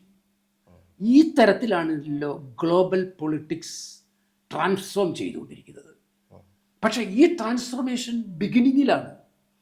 നമ്മൾ കമ്മ്യൂണിസ്റ്റ് പാരീസ് കമ്മ്യൂണിൻ്റെ അവസ്ഥയിൽ വെച്ചുകൊണ്ട് പിന്നീടുള്ള ചരിത്രം മുഴുവൻ മാറ്റി നിർത്തി പാരീസ് കമ്മ്യൂൺ മാത്രം എടുത്തു വെച്ചുകൊണ്ട് കമ്മ്യൂണിസ്റ്റ് പ്രസ്ഥാനത്തെ വിലയിരുത്തിയാൽ എങ്ങനെ ഇരിക്കും എന്ന് പറയുന്നത് പോലെ ഈ കഴിഞ്ഞ 20-25 കൊല്ലമായിട്ട് മാത്രമാണ് ഇത്തരത്തിൽ ജനങ്ങൾ മുന്നോട്ട് വരാൻ തുടങ്ങിയ സ്ട്രാറ്റജിയെ തട്ടിമാറ്റിക്കൊണ്ട് ജനങ്ങൾ ഇടതുപക്ഷമാകാൻ തുടങ്ങിയ ഇടതുപക്ഷ പാർട്ടികളെ മാറ്റിക്കൊണ്ട് അതിന്റെ ഒരു അതാണ് ഈ തെരഞ്ഞെടുപ്പ് പോലും കണ്ടത് തെരഞ്ഞെടുപ്പ് പോലും കണ്ടത് തന്നെയാണ്. അത് മനസ്സിലാക്കി, അത് കണ്ടതുകൊണ്ട് നമുക്കായില്ല, അത് മനസ്സിലാക്കി അതനുസരിച്ചു മാറാൻ ഇടതുപക്ഷം തയ്യാറാകണം. ജനങ്ങളെ രക്ഷിക്കുകയല്ല അവരുടെ ലക്ഷ്യം, അല്ലാതെ അധികാരം സംരക്ഷിക്കുകയോ പോക്കറ്റിൽ പണം ഉണ്ടാക്കുകയോ അല്ലല്ലോ. അവരെ രക്ഷിക്കണമെങ്കിൽ ആണ് നിങ്ങളുടെ ധർമ്മമെങ്കിൽ അവരുടെ ഈ പ്രബുദ്ധത മനസ്സിലാക്കണം. അത് കോൺഗ്രസും മനസ്സിലാക്കണം. അങ്ങനെ മനസ്സിലാക്കിക്കൊണ്ട് കോൺഗ്രസും ഇടതുപക്ഷവും ഇത്തരത്തിലുള്ള ജനങ്ങൾ നൽകുന്ന തിരിച്ചറിവിനെ ഉൾക്കൊണ്ട് ഇന്ത്യ നേരിടുന്ന വലിയ വെല്ലുവിളിക്കെതിരായിട്ട് കുന്തമുന തിരിക്കണം. ഇപ്പൊ മാഷ് പറഞ്ഞ കോമൺ സെൻസിന്റെ ചോദ്യം എന്ന അർത്ഥത്തിൽ തന്നെ ചോദിക്കാവുന്നത്, അത്തരം ഒരു അഴിച്ചുപണി CPIM-ലോ അതുപോലെയുള്ള കമ്മ്യൂണിസ്റ്റ് പാർട്ടികളിലോ ഉണ്ടാവുമോ? അങ്ങനെ ഒരു കാര്യമുണ്ട്, കമ്മ്യൂണിസ്റ്റ് ഉണ്ടാവില്ലായിരിക്കാം, പക്ഷെ കാലഹരണപ്പെടും. സംശയം എന്താണ്? ജനങ്ങൾ തള്ളിക്കളയില്ലേ? ഒരു കാലത്ത് ഇന്ത്യൻ, നിങ്ങൾ ആലോചിക്കണം, തെലങ്കാനയിലെ കർഷക സമൂഹത്തിൻ്റെ മുഴുവൻ നേതാവ് ഇന്ത്യയിലെ കമ്മ്യൂണിസ്റ്റ് പാർട്ടി ആയിരുന്നു. ഇന്ത്യയിലെ ഏറ്റവും വലിയ മഹാസമരങ്ങളിൽ ഒന്നായിരുന്നു തെലങ്കാന സമരം. അത് നയിച്ചത് കമ്മ്യൂണിസ്റ്റ് പാർട്ടിയാണ്. അത് കഴിഞ്ഞാൽ പിന്നെ ഒരു വലിയ കർഷക സമരം നടന്നത് ഈ മോഡിക്കെതിരായി നടന്ന സമരമാണ്. അതിനകത്ത് കമ്മ്യൂണിസ്റ്റ് പാർട്ടി എവിടെ ആയിരുന്നു? അപ്പോൾ കാരണം കമ്മ്യൂണിസ്റ്റ് പാർട്ടി അത് തിരിച്ചറിഞ്ഞില്ലെങ്കിൽ പാർട്ടിയെ തന്നെ ജനങ്ങൾ തള്ളിക്കളയും. ഇപ്പോൾ മറ്റൊന്ന്, ഇപ്പോൾ മാഷിപ്പോ ഈ കോൺഗ്രസിനെ കുറിച്ച് പറയുമ്പോഴും കോൺഗ്രസ് അത്ര ശക്തമാണോ? കോൺഗ്രസിന്റെ ഒരു വിശാലടിസ്ഥാനത്തിലുള്ള പദ്ധതികളോ പ്രൊജക്റ്റുകളോ ഒക്കെ ഉണ്ടോ? ഈ ഒരു വിജയം നൽകുന്ന ഈ ഒരു ഉത്തരവാദിത്തം ഏറ്റെടുക്കാൻ മറ്റുള്ള ഒരു പദ്ധതികളൊക്കെ ഉണ്ടോ എന്നുള്ള ഒരു സംശയമാണ്. അല്ല, കേരളത്തിലെ കോൺഗ്രസിനെ കുറിച്ചാണ് ചോദിക്കുന്നത്. അതെ, കേരളത്തിലെ കോൺഗ്രസ് നിശ്ചയമായിട്ടും വീക്കാണ്. കേരളത്തിലെ കോൺഗ്രസിന്റെ ശക്തി കൊണ്ടോ അതിൻ്റെ നേതാക്കന്മാരുടെ രാഷ്ട്രീയ ബോധ്യം കൊണ്ടോ ഒന്നും അല്ല ഈ വിജയം കിട്ടിയിരിക്കുന്നത്. കേരളത്തിലെ ജനങ്ങൾക്ക് അവരുടെ രാഷ്ട്രീയ വികാരം പ്രകാശിപ്പിക്കാനുള്ള ഒരു ഉപാധിയായി അവർ കോൺഗ്രസിനെ സ്വീകരിച്ചു. കോൺഗ്രസ് ഇനി അതനുസരിച്ച് ഉയരണം. അതനുസരിച്ച് അവർ മനസ്സിലാക്കും. ഞാനത് പല കോൺഗ്രസ് നേതാക്കന്മാരോടും സംസാരിച്ചിട്ടുണ്ട്. ഇത് നിങ്ങളുടെ വിജയമായിട്ട് തെറ്റിദ്ധരിക്കരുത്. നിങ്ങളുടെ വിജയമല്ല, ഇത് ജനങ്ങളുടെ വിജയമാണ്. അതുകൊണ്ട് നിങ്ങൾ ആ ജനങ്ങളുടെ നിലവാരത്തിലേക്ക് ഉയരാനെങ്കിലും ശ്രമിക്കണം എന്ന് ഞാൻ പല കോൺഗ്രസ് സുഹൃത്തുക്കളോടും പറഞ്ഞിട്ടുണ്ട്. അല്ല, അത്തരം പദ്ധതികളൊന്നും എന്തെങ്കിലും കോൺഗ്രസിൽ ഉണ്ടോ? അവരുടെ കയ്യിൽ എന്തെങ്കിലും? ഒന്നാമത്തെ കാര്യം, ഞാൻ ഈ പറഞ്ഞതുപോലെ ഈ ഇങ്ങനെ നമ്മൾ കോൺഗ്രസിനെ പറ്റി ഇന്ന് പറയുമ്പോൾ ഈ പുതിയ ഇന്ത്യയിൽ പുതിയൊരു രാഷ്ട്രീയം ആവിർഭവിക്കുകയാണ്. ഇത് കാരണം BJP എന്നും RSS എന്ന് പറയുന്ന 100 കൊല്ലത്തെ പ്രായമായ ഒരു പ്രസ്ഥാനം, 100 കൊല്ലം അതേ പ്രായമുള്ള ഇടതുപക്ഷ ആ 100 കൊല്ലമായ RSS ഇന്ത്യയുടെ ഭരണം നിയന്ത്രിക്കുന്നു. 100 കൊല്ലം പ്രായമായ ഇടതുപക്ഷം ഇന്ത്യൻ ജനതയ്ക്ക് അജ്ഞാതമായിരിക്കുന്നു കൊണ്ടിരിക്കുന്നു. ഇതാണ് സ്ഥിതിവിശേഷം. അപ്പോൾ ഈ സ്ഥിതിവിശേഷം മനസ്സിലാക്കിക്കൊണ്ട് ഇന്ത്യയിൽ ഈ ആധിപത്യം പുലർത്തുന്ന ഈ RSS ഫാസിസത്തിനെതിരായിട്ട് ഇന്ത്യയിൽ ഒരു പുതിയ രാഷ്ട്രീയ സംസ്കാരവും ഒരു രാഷ്ട്രീയ ചിന്തയും ഉയർന്നു വരേണ്ടതുണ്ട്. അതാണ് ഇടതുപക്ഷം എന്ന് പറയുന്നത്. അത്തരത്തിലുള്ളൊരു നൂതന ഇടതുപക്ഷമാണ് ആവിർഭവിക്കേണ്ടത്. അതിന് അതിൻ്റെ ഒരു ഫോർമേറ്റീവ് സ്റ്റേജാണിപ്പോൾ. ഇനിയും വളരെ വർഷങ്ങൾ എടുക്കും അത്. ഈ കോൺഗ്രസിനും പഴയ രീതിയിൽ മുന്നോട്ട് പോകാനാവില്ല. ഒരിക്കലും ആവില്ല. കാരണം ഞാനത് ആദ്യം തന്നെ സൂചിപ്പിച്ചത്, പഴയ ബൂർഷ്വാ കോൺഗ്രസ് എന്ന് പറഞ്ഞാൽ ഇന്ത്യൻ സമ്പന്ന വർഗത്തിന്റെ പാർട്ടിയായിരുന്നു അത്. ഇന്ന് ഇന്ത്യൻ സമ്പന്ന വർഗത്തിന്റെ പാർട്ടി BJP ആണ്. അപ്പൊ പിന്നെ ഏത് വർഗമാണ് അവർക്ക് അടിത്തറയായിട്ടുള്ളത്? കോൺഗ്രസിന് പിന്നുള്ളത് ഇവിടുത്തെ സമരം ചെയ്യുന്ന വിഭാഗങ്ങളാണ് അവരുടെ വർഗാടിത്തറയായി മാറുന്നത്. അങ്ങനെ കോൺഗ്രസിന്റെ വർഗാടിത്തറ മാറുന്നതനുസരിച്ച് കോൺഗ്രസിന്റെ നേതാക്കന്മാരും അതിന്റെ പാർട്ടി ഘടനയൊക്കെ മാറണം. ഈ ഒരു ദുർബലാവസ്ഥ തന്നെ ഇപ്പൊ വരുന്നുണ്ട്. ഉദാഹരണത്തിന് ഇപ്പൊ മുഖ്യമന്ത്രി ആരെന്ന്, മുഖ്യ ആരെന്നുള്ള തർക്കം, അതുമായി ബന്ധപ്പെട്ടിട്ടുള്ള തർക്കങ്ങൾ വരുന്നു. ഒപ്പം തന്നെ മാഷ് പെട്ടെന്ന് ഓർക്കുന്നത് കേരളത്തിൽ ഒരു വനിതാ മുഖ്യമന്ത്രി ഉണ്ടാവും എന്ന രാഹുലിന്റെ പ്രസ്താവന. ഒരുപക്ഷെ ശൈലജ ടീച്ചറിലൂടെയൊക്കെ ഒന്നും ഇല്ലാതിരുന്നു പോയ ഒരു ചരിത്രപരമായ എന്തെങ്കിലും സംഭവിക്കുമോ എന്നൊക്കെ ആളുകളൊന്നും പ്രതീക്ഷിച്ചിട്ടുണ്ട്. നമ്മളിപ്പോ ഈ ബിഗിനിങ് സ്റ്റേജിലൊന്നും അങ്ങനെ പ്രതീക്ഷ കാരണം ഇപ്പൊ ഞാൻ പറഞ്ഞൊരു ഫോർമേറ്റീവ് സ്റ്റേജ് ആണത്. കോൺഗ്രസിലെ പഴയ ജീർണതയുടെ എലമെന്റ്സ് ഒരുപാടുണ്ടാവും. കാരണം പഴയ പാർട്ടി തന്നെയല്ലേ തുടർന്ന്. പുതിയ 2 വിഭാഗങ്ങൾ, യുവജനങ്ങളും സ്ത്രീകളും ആണിപ്പോൾ ഇവരെ വോട്ട് ചെയ്ത് ജയിപ്പിച്ചിരിക്കുന്നതിൽ പ്രധാന ശക്തി. അപ്പൊ അവര് രാഷ്ട്രീയ രംഗത്തേക്ക് വരണം.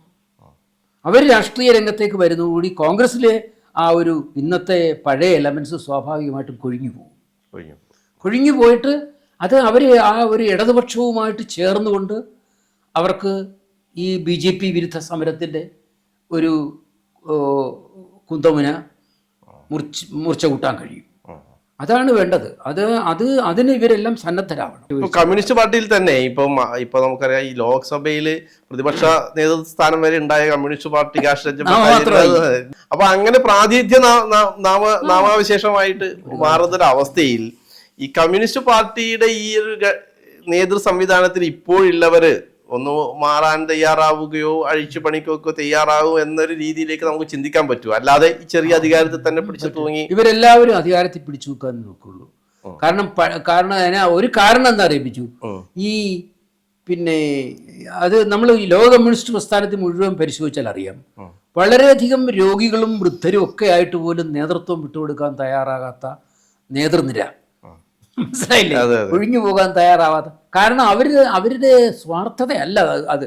സ്വാർത്ഥത ഉണ്ടാവാം വേറെ ചില ആളുകൾക്ക്, പക്ഷേ ഈ വലിയ നേതൃനിരയിലൊന്നും അവരുടെ സ്വാർത്ഥതയല്ല. കാരണം ഈ പാർട്ടി എന്ന് പറയുന്ന അതിൻ്റെ സ്ട്രാറ്റജിക് ട്രൂത്ത് ഞങ്ങൾ പിടിച്ചു നിർത്തിയിരിക്കുന്നവർ എന്നുള്ളൊരു ബോധ്യമാണത്. അപ്പം ഇന്ത്യയിലെ കമ്മ്യൂണിസ്റ്റ് പ്രസ്ഥാനത്തിൻ്റെ ആ ഒരു ട്രൂത്ത് ഇവരുടെ കയ്യിലാണ്, സ്ട്രാറ്റജിക് ട്രൂത്ത്.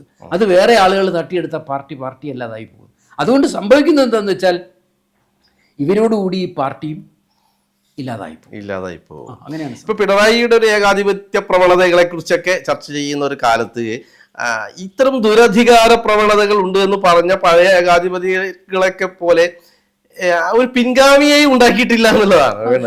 എന്താണ് അതിന്റെ അത്തരം ഒരു പിൻഗാമി പോലും ഇല്ലാത്ത തരത്തിൽ? അതെ, ശരിയാണത്. പിൻഗാമികളെ ഒന്നും വിശ്വാസത്തിലെടുക്കാൻ കഴിയാത്ത, വിശ്വാസത്തിലെടുക്കാനാവാത്ത ഒരു പിൻഗാമി. അതാണ് കമ്മ്യൂണിസ്റ്റ്. അത് ഏകാധിപത്യത്തിന്റെ ഒരു ഭീതി എന്ന് പറയുന്നത് അതിന്റെ ഒരു വലിപ്പമാണ്, ഭീതിയുടെ വലിപ്പം. ഗോത്ര സമൂഹങ്ങളിലൊക്കെ രക്തബന്ധത്തിന്റെ അടിസ്ഥാനത്തിലൊക്കെ ആളുകൾ പിൻഗാമികളെ ഉണ്ടാക്കും. പാർട്ടിയിൽ അത് പറ്റില്ലല്ലോ. അത് പറ്റില്ല.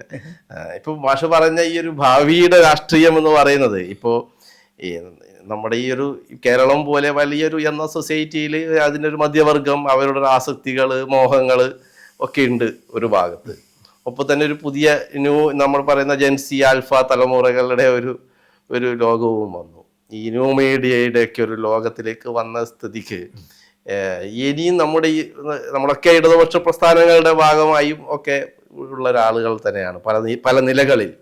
എന്താണ് ഈ ഒരു ഇടതുപക്ഷത്തിന്റെ ഭാവി എന്ന് പറയുന്ന മാഷ് നേരത്തെ പറഞ്ഞ ജനങ്ങളുടെ ഇടതുപക്ഷം എന്ന രീതിയിലും നോക്കുമ്പോഴും എന്താണ് ഈ പരമ്പരാഗത പാർട്ടികൾ ഇനി എങ്ങനെയാണ് അതിജീവിക്കാൻ പോകുന്നത്? നമുക്കതിന് ഉദാഹരണമായിട്ട് ഞാൻ നേരത്തെ ശ്രീലങ്കയിലെ കാര്യം പറഞ്ഞല്ലോ. പിന്നെ അതുപോലെ ലാറ്റിൻ അമേരിക്കൻ പല രാജ്യങ്ങളിലും അവർ പഴയ തരത്തിലുള്ള കമ്മ്യൂണിസ്റ്റ് സ്ട്രാറ്റജി ഉപേക്ഷിച്ചിട്ടുണ്ട്. ഇപ്പൊ ശ്രീലങ്കയിൽ അവർ പഴയ സ്ട്രാറ്റജി അവരുടെ ഉപേക്ഷിച്ചു. എന്നുവെച്ചാൽ ഇവർ ഈ മുതലാളിത്ത വികസനത്തിൽ കൂടെ പടിപടിയായി സോഷ്യലിസം സൃഷ്ടിക്കുക എന്ന് പറയുന്നതാണ് ഇതിൻ്റെ എല്ലാം ബേസിക് സ്ട്രാറ്റജി. ഏതിപ്പോൾ CPI ML ആയാലും മാവോയിസ്റ്റുകൾ മുതൽ CPI വരെയുള്ള പാർട്ടികളെല്ലാം ലക്ഷ്യം അത് ഉപേക്ഷിച്ചു. അത് ഉപേക്ഷിച്ചിട്ട് ജനങ്ങളുടെ അടിച്ചമർത്തപ്പെടുന്ന ജനങ്ങളുടെ പ്രശ്നങ്ങൾ എന്താണ്, പ്രകൃതി നശീകരണത്തിൽ ഈ പറഞ്ഞ ന്യൂ ലിബറലിസവും പിന്നെ ഈ പറഞ്ഞ ഗ്ലോബൽ ക്യാപിറ്റലും എല്ലാം ജനങ്ങളെ എങ്ങനെയാണ് ജീർണിപ്പിച്ചും അടിച്ചമർത്തിയും കൊണ്ടിരിക്കുന്നത് എന്നുള്ള യാഥാർത്ഥ്യങ്ങളുണ്ടല്ലോ. ഈ യാഥാർത്ഥ്യങ്ങളെ സ്പർശിച്ചുകൊണ്ട് ആ യാഥാർത്ഥ്യങ്ങൾക്കെതിരായിട്ട് ഉയരുന്ന ജനതയുടെ സമരവീര്യത്തെ, നല്ല സിസ്റ്റത്തെ മാറ്റാൻ പറ്റും. ആ സമരവീര്യത്തെ ആർജിക്കുകയാണ്, ഉൾക്കൊള്ളുകയാണ്, അതിനോടൊപ്പം നിൽക്കുകയാണ് ഇനിയുള്ള കാലത്ത് കമ്മ്യൂണിസ്റ്റ് പാർട്ടികൾ ചെയ്യേണ്ടത്. അതാണ് നമ്മൾ പലയിടത്തും ഇപ്പൊ കണ്ടുകൊണ്ടിരിക്കുന്നത്. അല്ല, ഈ കേവലമായ ആവർത്തനമാവുമോ എന്നുള്ളതാണ് എൻ്റെ ഒരു അവസാനത്തെ ചോദ്യം എന്ന രീതിയിൽ പറയാനുള്ളത്. ഇനിയും ഇന്ന് ഒരു കോമൺ സെൻസ് ചോദ്യം എന്ന അർത്ഥത്തിൽ ഇനി ഇപ്പോഴുള്ള ഒരു ഭരണം കോൺഗ്രസിന്റെ അന്തഛിദ്രങ്ങൾ മൂർച്ഛിച്ച് അവര് ആ രീതിയിലേക്ക് പോകും. പാർട്ടി ഈ നേരത്തെ വന്നതുപോലെ ഇടതുപക്ഷം ഒരു കൊടുങ്കാറ്റ് പോലെ തിരിച്ചു വരും. അതായത് ഇന്നുള്ള ഇടതുപക്ഷം തന്നെ വരും എന്നൊരു നേതാവ് പറയുന്നു എന്നുള്ളതാണ്. അങ്ങനെയാണെങ്കിൽ അല്ല, നമുക്കത് തള്ളിക്കളയാൻ പറ്റില്ല. കാരണം ഇത് 4-5 കൊല്ലം കൊണ്ടുള്ള ഒരു പ്രശ്നമല്ല ഇത്. നമ്മൾ അങ്ങനെ പ്രതീക്ഷിക്കരുത്. ഞാൻ അതാണ് പറഞ്ഞത്. നമ്മൾ കമ്മ്യൂണിസ്റ്റ് പ്രസ്ഥാനത്തിന്റെ വിലയിരുത്താനായിട്ട് നമ്മൾ പഴയ പാരീസ് കമ്മ്യൂണിന്റെ കാലത്തെ അനുഭവങ്ങൾ എടുത്തുകൊണ്ട് മാത്രം നമുക്ക് പിന്നീടുള്ള ഒന്നിനെയും വിലയിരുത്താൻ സാധിക്കില്ല എന്ന് പറയുന്നതിൽ ഇതൊരു വലിയ പ്രോസസ്സിന്റെ ഒരു ബിഗിനിങ് ആണിത്. അങ്ങനെ ക്ഷമയോടുകൂടി കാണണം. ആ ക്ഷമ നമുക്ക് വേണം. ആ ഒരു പ്രോസസ്സ്. ഇതിനകത്തൊക്കെ വീഴ്ചകൾ വരും, പരാജയങ്ങൾ. ഞാൻ പറഞ്ഞല്ലോ, കോൺഗ്രസിൽ തന്നെ ഇപ്പൊ ഏറിയ കൂറും പഴയ ജീർണതയുടെ എലമെന്റ്സ് ആണ് കോൺഗ്രസിൽ തന്നെ ഉള്ളത്. അധികാരമോഹവും ധനമോഹവും കാര്യസാധ്യക്കാരും പിന്നെ മാത്രമല്ല ഗുണഭോക്താക്കളുടെ പരസ്പര മത്സരങ്ങളും എല്ലാം ഇപ്പൊ ഉണ്ടാവും. അധികാരമല്ലേ, ഈ അധികാരത്തിന്റെ മാധുര്യം നുണയാനായിട്ട് ആളുകളെല്ലാം ചുറ്റിക്കൂടും. അതൊക്കെ നമ്മുടെ കാലത്തിന്റെ മുതലാളിത്ത വ്യവസ്ഥയുടെ ഭാഗമാണ്. അതൊക്കെ ഒരു പാർട്ടിയുടെ മാത്രമല്ല. അതിപ്പോ CPM-നും അത് തന്നെയാണ്. ആ മുതലാളിത്ത വ്യവസ്ഥയിൽ ഒരു പാർട്ടി എന്നതിൽ അതിന് ആ പ്രശ്നം. അപ്പൊ ഇതിലൊക്കെ ഒരു മുന്നോട്ട് പോക്കാണ് നമ്മൾ നോക്കേണ്ടത്. അതിനകത്തെ ആ അത്തരത്തിലുള്ള പരാതികളല്ല പ്രശ്നം. നമ്മൾ എപ്പോഴും ഒരു കാലത്തെടുക്കുമ്പോൾ നമുക്ക് ഒരു കാലത്തെ രാഷ്ട്രീയത്തിന് ഒരു ഒരു മുഖ്യ വൈരുദ്ധ്യം എന്ന് പറയുന്നില്ലേ ഉണ്ടാവും. മാസൂദൊക്കെ പറയുന്നത് മുഖ്യ വൈരുദ്ധ്യം എന്ന് പറഞ്ഞു. എന്താണ് മുഖ്യ വൈരുദ്ധ്യം? കോൺഗ്രസിന്റെ ജീർണതയാണോ മുഖ്യ വൈരുദ്ധ്യം എന്ന്? അല്ല, കോൺഗ്രസ് എങ്ങനെയായിക്കോട്ടെ, ഇന്നത്തെ രാഷ്ട്രീയത്തിന്റെ മുഖ്യ വൈരുദ്ധ്യം എന്ന് പറയുന്നത് ഇന്ത്യൻ ജനത ഫാസിസ്റ്റ് ശക്തികളാൽ കീഴടക്കപ്പെട്ടിരിക്കുന്നു. ഇന്ത്യൻ ജനഹൃദയങ്ങൾ കീഴടക്കപ്പെട്ടിരിക്കുന്നു. അതിനെതിരായ സമരമാണ്, അതുമായിട്ടുള്ള ഏറ്റുമുട്ടലാണ് ഇന്നത്തെ മുഖ്യ വൈരുദ്ധ്യം. ഈ വൈരുദ്ധ്യത്തെ നമ്മൾ തിരിച്ചറിയണം. അത് കോൺഗ്രസും തിരിച്ചറിയണം, ഇടതുപക്ഷവും തിരിച്ചറിയണം, അതിനുവേണ്ടി സമർപ്പിക്കണം. അപ്പോഴീ ഈ ചെറിയ പ്രശ്നങ്ങളൊന്നും ഉണ്ടാവില്ല, പ്രശ്നമല്ലാതാവും. 5 വർഷം കഴിഞ്ഞ് ഇവർ വന്നോട്ടെ, ഇനി ഇവർ ഇപ്പൊ തകർന്നോട്ടെ, അതൊന്നുമല്ല. പക്ഷെ ഈ സമരത്തിന്റെ യാത്രയിലാണ് നമ്മൾ. ഈ യാത്രയിൽ ചിലപ്പോൾ പലപ്പോഴും കുഴി വീണേക്കും, മനസ്സിലായില്ലേ? ചിലപ്പോൾ വെള്ളത്തിൽ മുങ്ങിപ്പോയി ഒഴുക്കിൽ പെട്ടേക്കും. പക്ഷെ എന്നാലും നമ്മളത് തരണം ചെയ്ത് അക്കരയ്ക്ക് പോകും. അത് ജനങ്ങളാണ്, അതിലാണ് നമ്മൾ ഊന്നേണ്ടത്. അല്ലാതെ ഈ പെറ്റി വിമർശനങ്ങളെ, ചെറിയ വിമർശനങ്ങളിലല്ല, പെറ്റി വിമർശനങ്ങളെയല്ല. അതൊക്കെ ഈ പറഞ്ഞ പോലെ പിന്നെ ചെറിയ അല്പബുദ്ധികളായ രാഷ്ട്രീയക്കാരുടെ വിമർശനങ്ങളാണ്. വളരെ സന്തോഷം പക്ഷേ ഇങ്ങനെ ഒന്ന് കണ്ടുമുട്ടാനായിരുന്നു. എനിക്ക് സന്തോഷം, വളരെ സന്തോഷം സംസാരിക്കാൻ കഴിഞ്ഞു. ഒരുപാട് കാലത്തിന് ശേഷമാണ് നമ്മള്. പിന്നെ ഇതൊക്കെ ആളുകൾ ഇങ്ങനെയൊക്കെ ചോദിക്കുമ്പോൾ മാത്രമേ നമുക്ക്, ഞാനിതൊന്നും എഴുതാറില്ല ഇങ്ങനെ. എഴുതാറില്ല, എഴുതുന്നത് കുറഞ്ഞു മാഷ് അല്ലേ? അല്ലല്ല, ഞാൻ വേറെ വർക്കുകൾ ചെയ്യുന്നുണ്ട്, അങ്ങനെ കുറഞ്ഞൊന്നും പറയാൻ പറ്റില്ല. ഇപ്പൊ ഈ അംബേദ്കറിന്റെ പുസ്തകത്തിനൊക്കെ അതെ, ഞാനിപ്പോ എഴുത്ത് നിലച്ചിട്ടില്ല. എന്റെ മറ്റേ പുസ്തകത്തിന് ശേഷം ഞാൻ കുറെ എഴുതിയിട്ടുണ്ട്. എന്റെ ഇന്ത്യയുടെ വീണ്ടെടുക്കലിന് ശേഷം കുറെ ഞാൻ എഴുതിയിട്ടുണ്ട്. അതൊക്കെ കുറെയൊക്കെ ഈ കണ്ടംപററി പൊളിറ്റിക്സുമായിട്ട് ബന്ധപ്പെട്ടല്ല എന്നുള്ളതേ ഉള്ളൂ. കാരണം ഒരു ഗ്ലോബൽ പൊളിറ്റിക്സും ഫിലോസഫിയായിട്ട് ബന്ധപ്പെട്ട കാര്യങ്ങളൊക്കെ. കണ്ടംപററി പൊളിറ്റിക്സിനെ കുറിച്ച് മാഷി ഇപ്പൊ കഴിഞ്ഞ ദിവസം എഴുതിയത് വലിയ രീതിയിൽ ചർച്ച ചെയ്യപ്പെട്ടു. ആ രീതിയിലാണ് നമ്മുടെ ചോദ്യങ്ങളും സംഭാഷണങ്ങളൊക്കെ വന്നത്. എന്തായാലും മറ്റൊരു തവണ കാണണം, നമുക്ക് വേറൊരു വിഷയമായിട്ട് കാണണം. വളരെ സന്തോഷം മാഷെ, വളരെ സന്തോഷം.